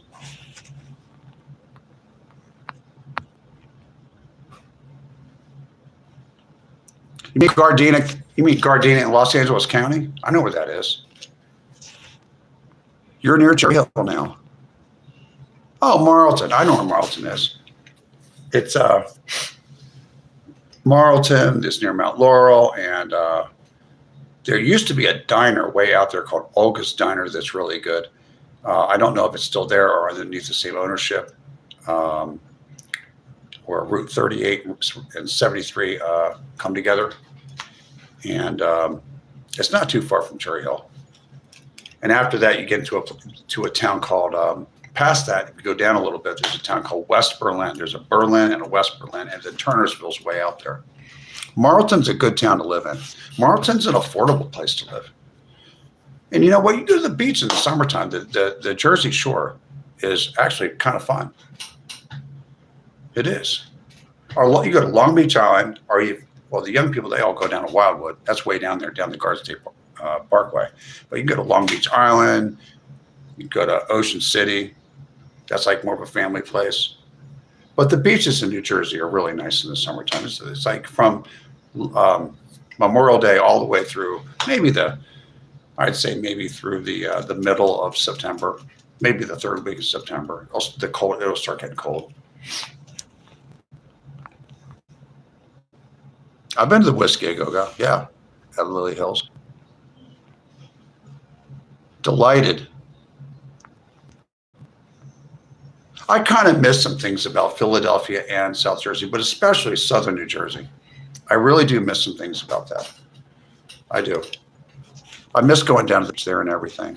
You look at things differently. When you're young, you're like, oh, I want to get out of the Delaware Valley. I want to go out and I want to go to Southern California and end up in Los Angeles and then end up living there. It's cool at first, but I'd have to say the last 7 years I was there until 2023, from 16 to 23. I saw a Los Angeles, and I would have to say a Southern California that just did not resemble what I remember when I first got out there. It was hip, slick, and cool, and there was a lot of money to be made, and there was just hot chicks all over the place, man. Dude, it was excellent. Admiral Wilson Boulevard. Do they still have the Oasis Motel there across the street from that liquor store where Baird Boulevard is? The Admiral Wilson Boulevard. Oh my God. Hookers all over the place there. I remember that place. I'm old enough to remember that there used to be a Sears. I'm old enough to remember that my parents would take me down to like where Broadway 80s is, the record store. I don't even know if it's still there anymore. See, they have all kinds of new buses that go in there, and a big New Jersey Transit bus terminal and all that stuff. But there was a time when there was a lot of stores that were very, very open for business, selling furniture and toys and clothing and everything, all going south on Broadway down there. I remember those days. I remember Campbell Soup being there. I remember RCA being there. I remember there were automobile dealerships on Admiral Wilson Boulevard. I remember in Admiral Wilson Boulevard that people would go from Philly and go over the Benjamin Franklin Bridge and go into South Jersey, go on Admiral Wilson Boulevard and go there to purchase automobiles and stuff. Now, I don't know, it went downhill, and then economically, it just turned into a drug area. But I don't know if it's been fixed up yet. I don't know. I know Route 73 also has, people would go from Philly and they would go over to New Jersey. For some reason, there's a big giant liquor store there called Roger Wilco, and there's also a real popular place where people used to hook up all the time. It did catering and stuff, but it also had a discotheque in there. It was called the Woodbine Inn. It's been there for a long time on Route 73. What else is around there? Yeah, I remember. Oh, there's a really good restaurant called The Pub. They used to be at the Airport Circle. There used to be a circle around there. When you go down Admiral Wilson Boulevard, it hits Route 130. There was a circle that you had to go around, just like in England. I think they took it away. Hudson County, Admiral Wilson Boulevard. That's funny. You look like my next door neighbor. I do, really. What do we count? 848. I've been to Ohio. I had family in Shaker Heights. Oh, you worked in Camden? Yeah, I never worked there. I went to that liberal arts college for a little while, for about a couple semesters over there next to, I think they bought some of the old RCA buildings and stuff, like the Victor building where the Victor talking machine was invented.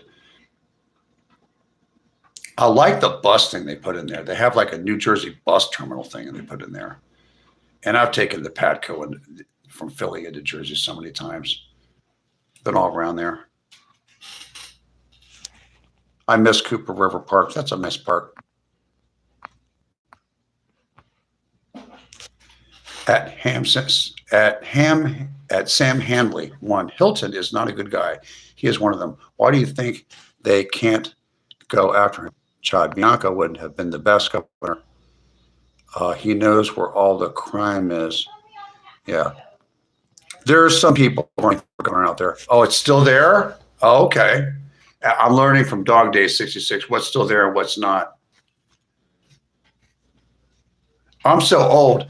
Okay, dude, I'm so old that I remember, like, when you go to the Benjamin Franklin Bridge, you know, in North Camden, where Pine Point Park is. See, I know that whole neighborhood too, but that's another story for another day.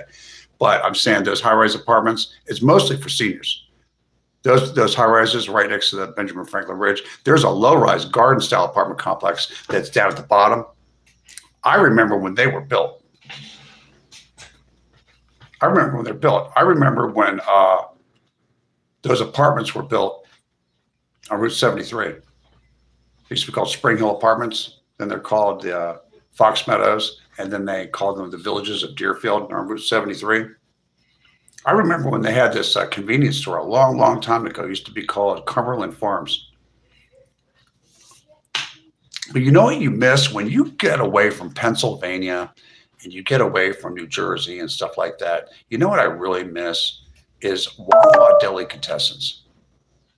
I miss them. You can have like a sandwich made for you, like right there. It's like a convenience store, but it's like a delicatessen too. And you can have a sandwich made any way you like. See, I miss that stuff. They don't have, they have stuff like that in LA, but not very often. Not very often. Oh, you're a busboy there? Okay, at GQ. Grew up in Cherry Hill, east side or west side? GQ, at GQ, VN4FN. I lived on the west side.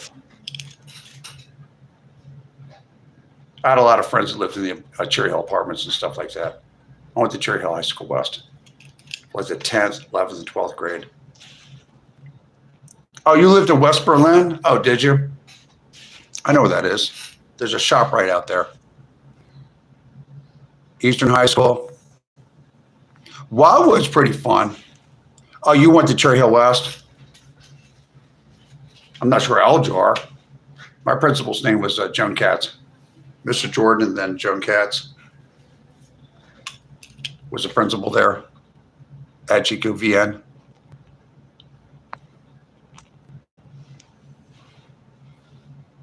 Mocha Frap 626. And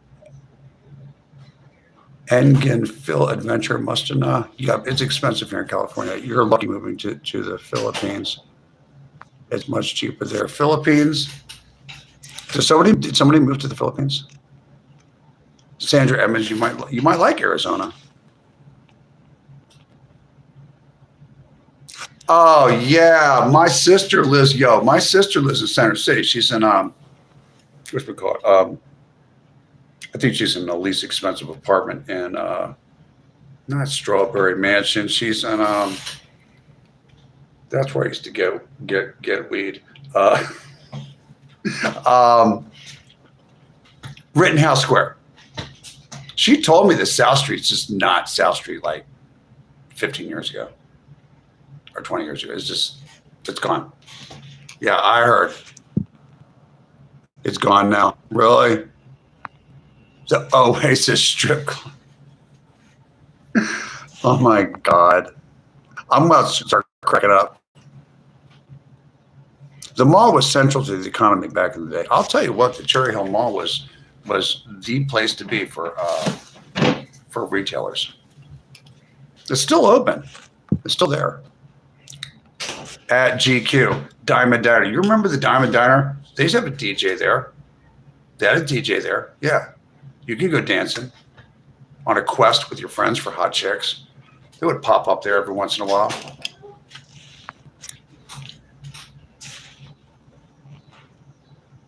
Oh, I'm not going to tell you how old I am. Olga's Diner's pretty damn good. I heard they changed their ownership, is what I heard. But they're pretty good. 1 hour and 47 minutes. Look at that.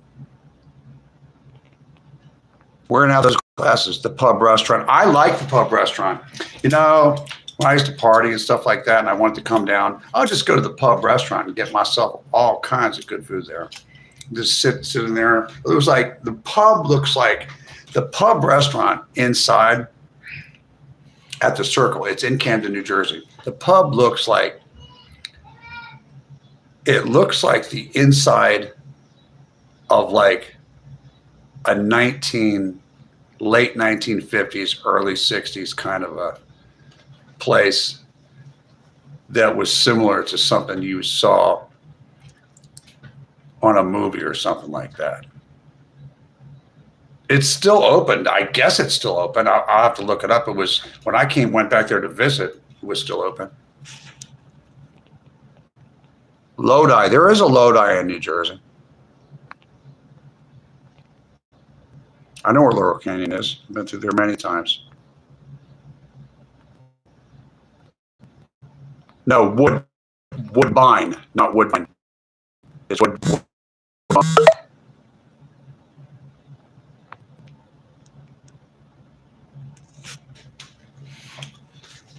I know about Philadelphia. I know about New Jersey. I know about the Washington, D.C. area.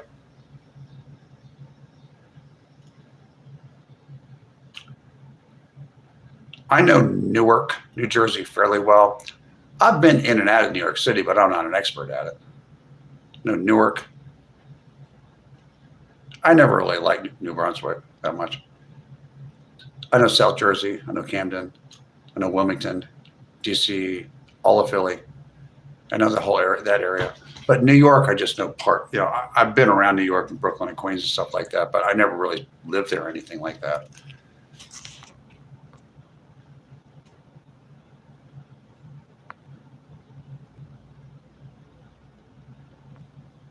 Who's on a pipe? Trap houses? What kind of trap houses? What are you talking about? Trap houses in that Abbott Village? Over near that little bridge that connects East Camden to North Camden? Like Abbott Village that no longer exists. I heard it was bulldozed. Yeah, I know all about the area.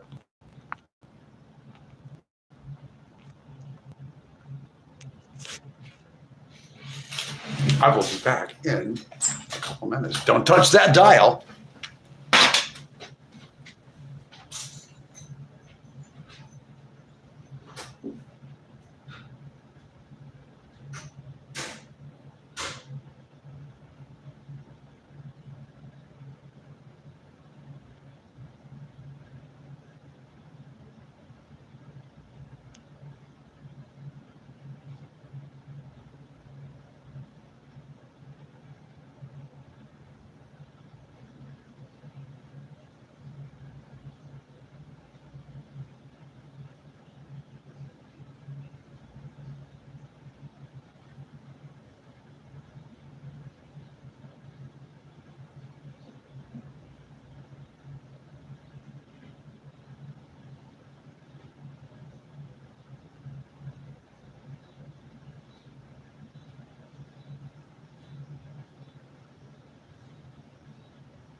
There we go.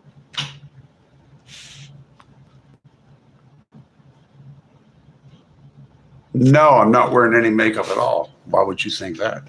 I'm a guy. I don't wear makeup.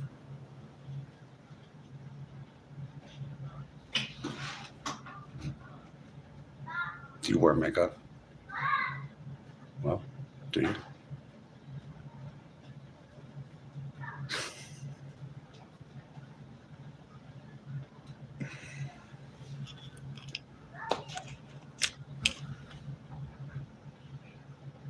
I've been clean and sober. Tomorrow, 19 years. Just to work hard and party hard. More partying. Running on MT. Your eyelashes are beautiful. Thank you. There's no makeup on me. This is just me.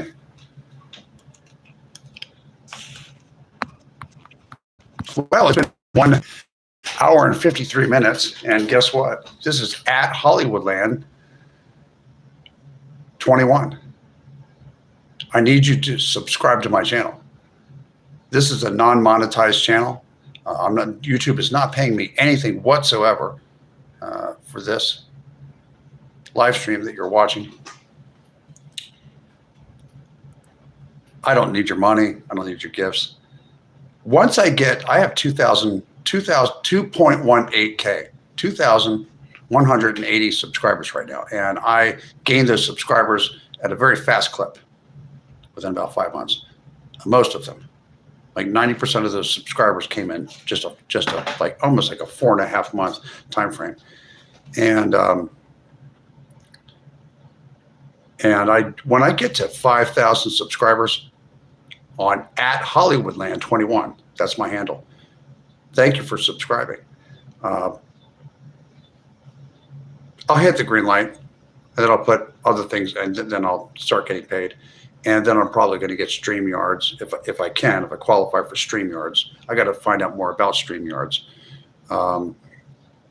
you people watching probably know more about it than I do. And I will put my Venmo and my PayPal and my Cash App information up somewhere. I'll let you guys know about it. You can give me gifts that way if you enjoy the channel. I try to keep it enjoyable for everybody. There's this is a channel where you can talk about just about anything you want. Just no anti-Semitism is allowed on my channel. No racial bigotry is allowed on my channel. No talking nasty about women or children on my channel, and no character assassination of anyone, or myself, or anyone else in the chat.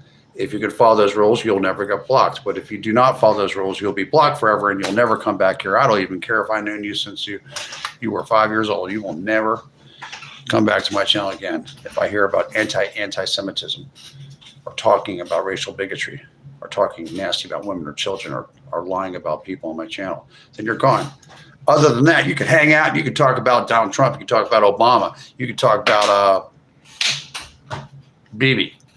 You can talk about whatever you want.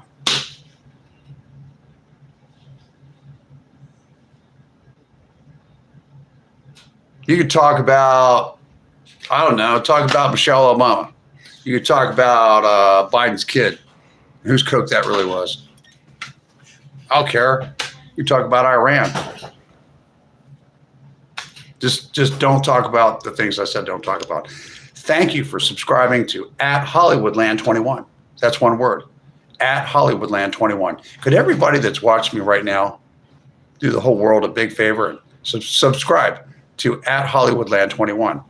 We are at 1 hour and 56 minutes and 43 seconds. We're going to get to just past 2 hours. Right now, what I'm going to do, I'm going to make myself something to drink. Yes, we did used to drink out of the garden hose. It's true. It's all true.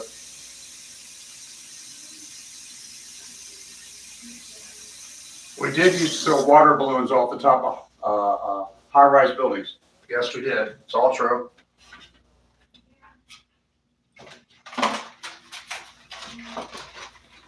Does anybody know anyone other than me that lived in Philadelphia, New Jersey, and Lubbock, Texas? Is there anybody that grew up? Is there anyone that knows anyone that grew up in the Delaware Valley, that's South Jersey, Wilmington, or Philadelphia, that also grew up part of their childhood in the Panhandle of Texas? I would like to hear somebody, because I did.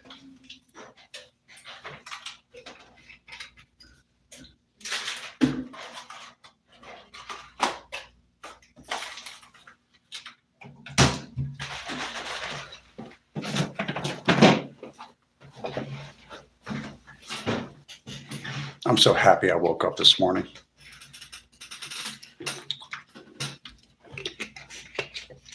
Well, that was a fun CAT scan I got today. They weren't very busy. I went early and they gave me a CAT scan angiogram of my entire chest.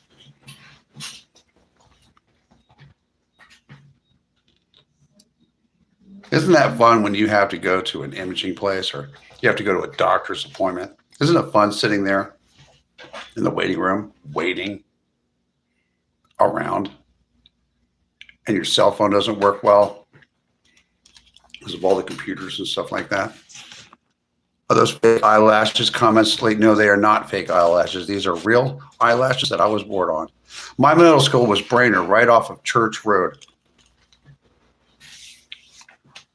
Oh, you mean Mount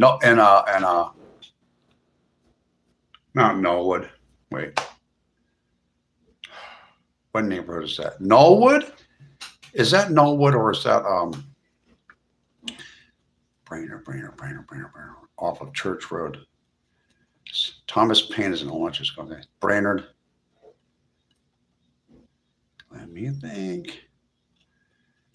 I have to go back in time and remember things.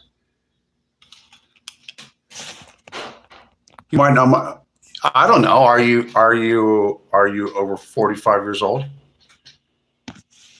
If you're over 45 years old, you might even know my brother. No, it's not mascara. I don't do that. Cherry Hill West, class of 1980.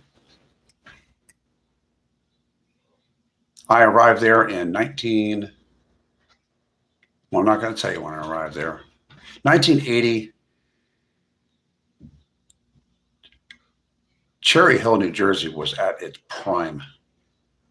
I mean, in 1980, in the late 70s and 1980s, Cherry Hill was the place to be. All those neighborhoods that were behind the Cherry Hill apartments that are across from the Cherry Hill Mall, those high rises, all those neighborhoods, that's Cherry Hill Estates and Knollwood and that neighborhood, and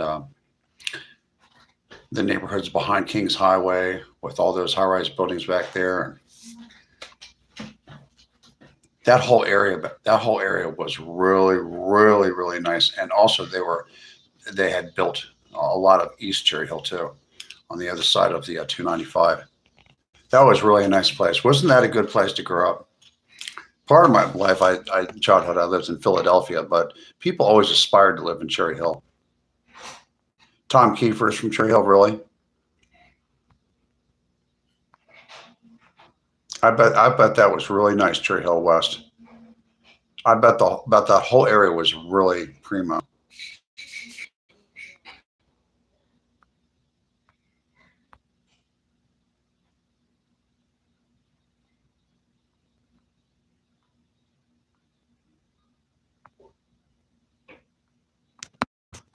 Let's see.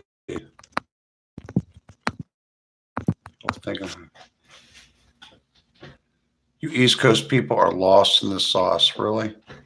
I'm an East Coast person, and I lived in Los Angeles for 30 years. I actually lived in Los Angeles longer than I lived in the Philadelphia metropolitan area.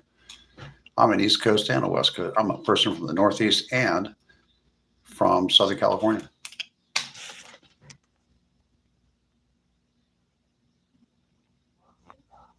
At Deepwater. I'm from both. North side of Chicago, I've been there. It's nice up that way.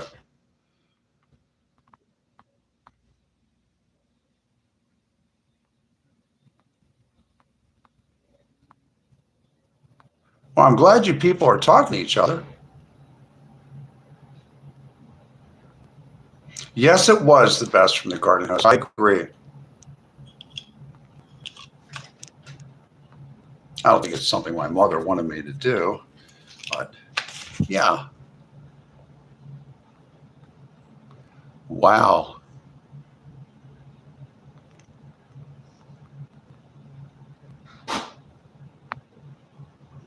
You're a great host. Well, thank you very much. Thank you. You're the first person that's ever said that I'm a great host. I just want you folks to talk to each other. It's time for us American citizens to talk to each other about what the fuck is going on in the United States. Because guess who's not going to save this country? You know what? Does this country need to be saved? I don't know. Maybe if you like it this way. Did you ever notice how things just aren't the same as they used to be in the 90s? I did. And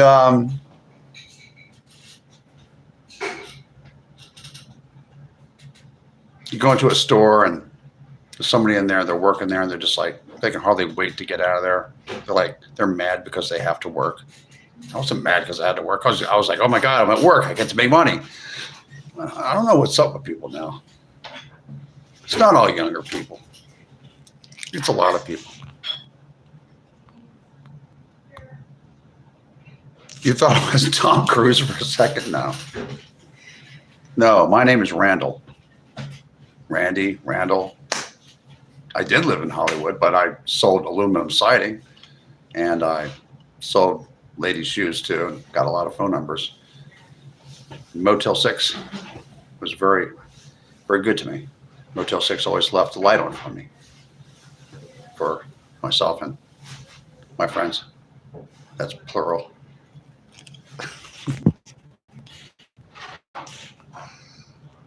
I did.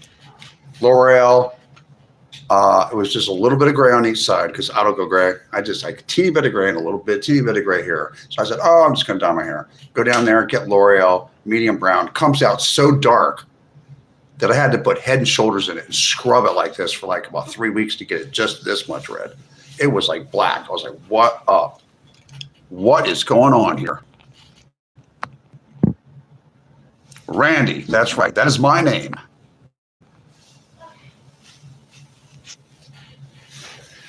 I'm going to get light brown. I'm going to get Clairol. We're going to do it. We're going to get this. Oh, this hair is getting cut too, by the way.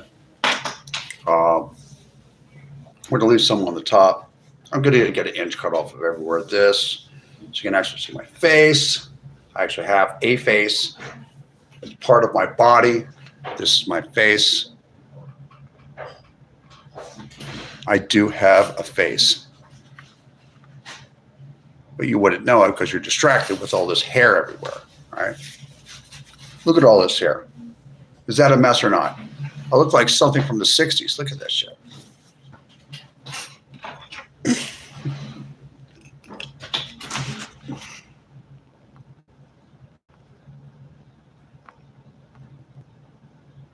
I'm thinking about being a spokesperson. I would like to be a spokesperson for the Motel 6. See, when I was like 18 and 19 years old, I was like the Al Bundy before Al Bundy was around. Okay, so I'm selling women's high-end shoes and handbags and accessories.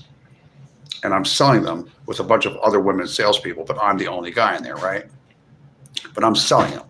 And all these women wanted me to show them the shoes. So I would show them the shoes. I would sell all kinds of shoes to these women. At the time, these were very expensive shoes. And a lot of these women were cougars and stuff like that, and other women. And I would sell them the shoes. I would ring them up. And back in ancient times, there wasn't a bunch of rules and stuff like that. You couldn't like get phone numbers from chicks and stuff like that. And I got a lot of women's phone numbers. And actually, some of them were giving their phone number to me. And I was always very grateful for Motel 6 being around, because Motel 6 was a low cost, and it was, they always left the light on for me.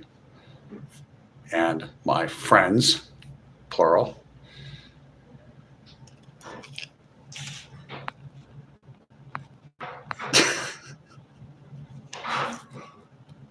I know that hair fucked up like that. It looked weird, didn't it?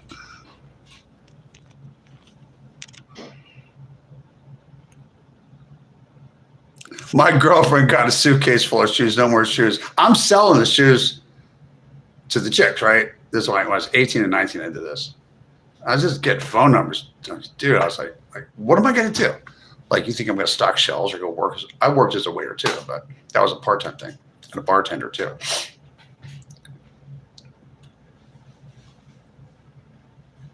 I mean, after my high school sweetheart dumped me for the Orkin man, and I was all heartbroken, forget that noise. So when I was 18, 19, 20, 21, I was like dating all different kinds of women all over the place, bouncing around.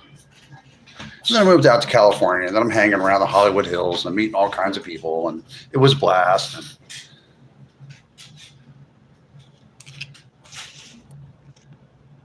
I mean, you literally got to build another room just to put her shoes in. They don't get rid of them. They're everywhere. Miss Newman, do you have an entire closet full of shoes and Party's bedroom? She does. She won't admit it.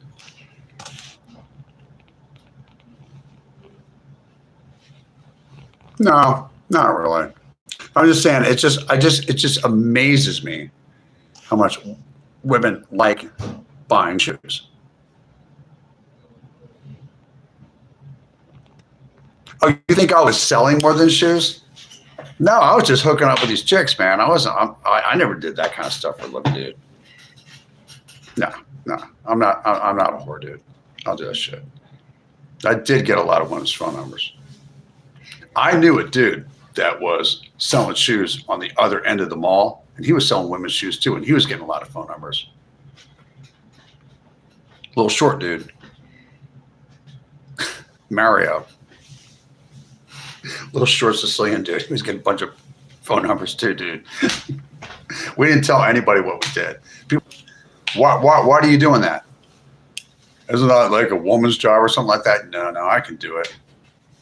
Don't those women at the job, do they like kind of get mad at you and stuff like that. Like I care.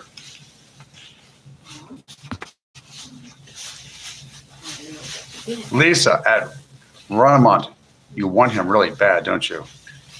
Who is Miss Newman? Hello. This is Miss Newman. Hello. Hello. Hello. Hello, everyone. Naturalizer, bandinas, all kinds of stuff. Well, Naturalizer had their own, had at one point started, there's Naturalizer used to sell their shoes with other shoes, but they also had their own stores.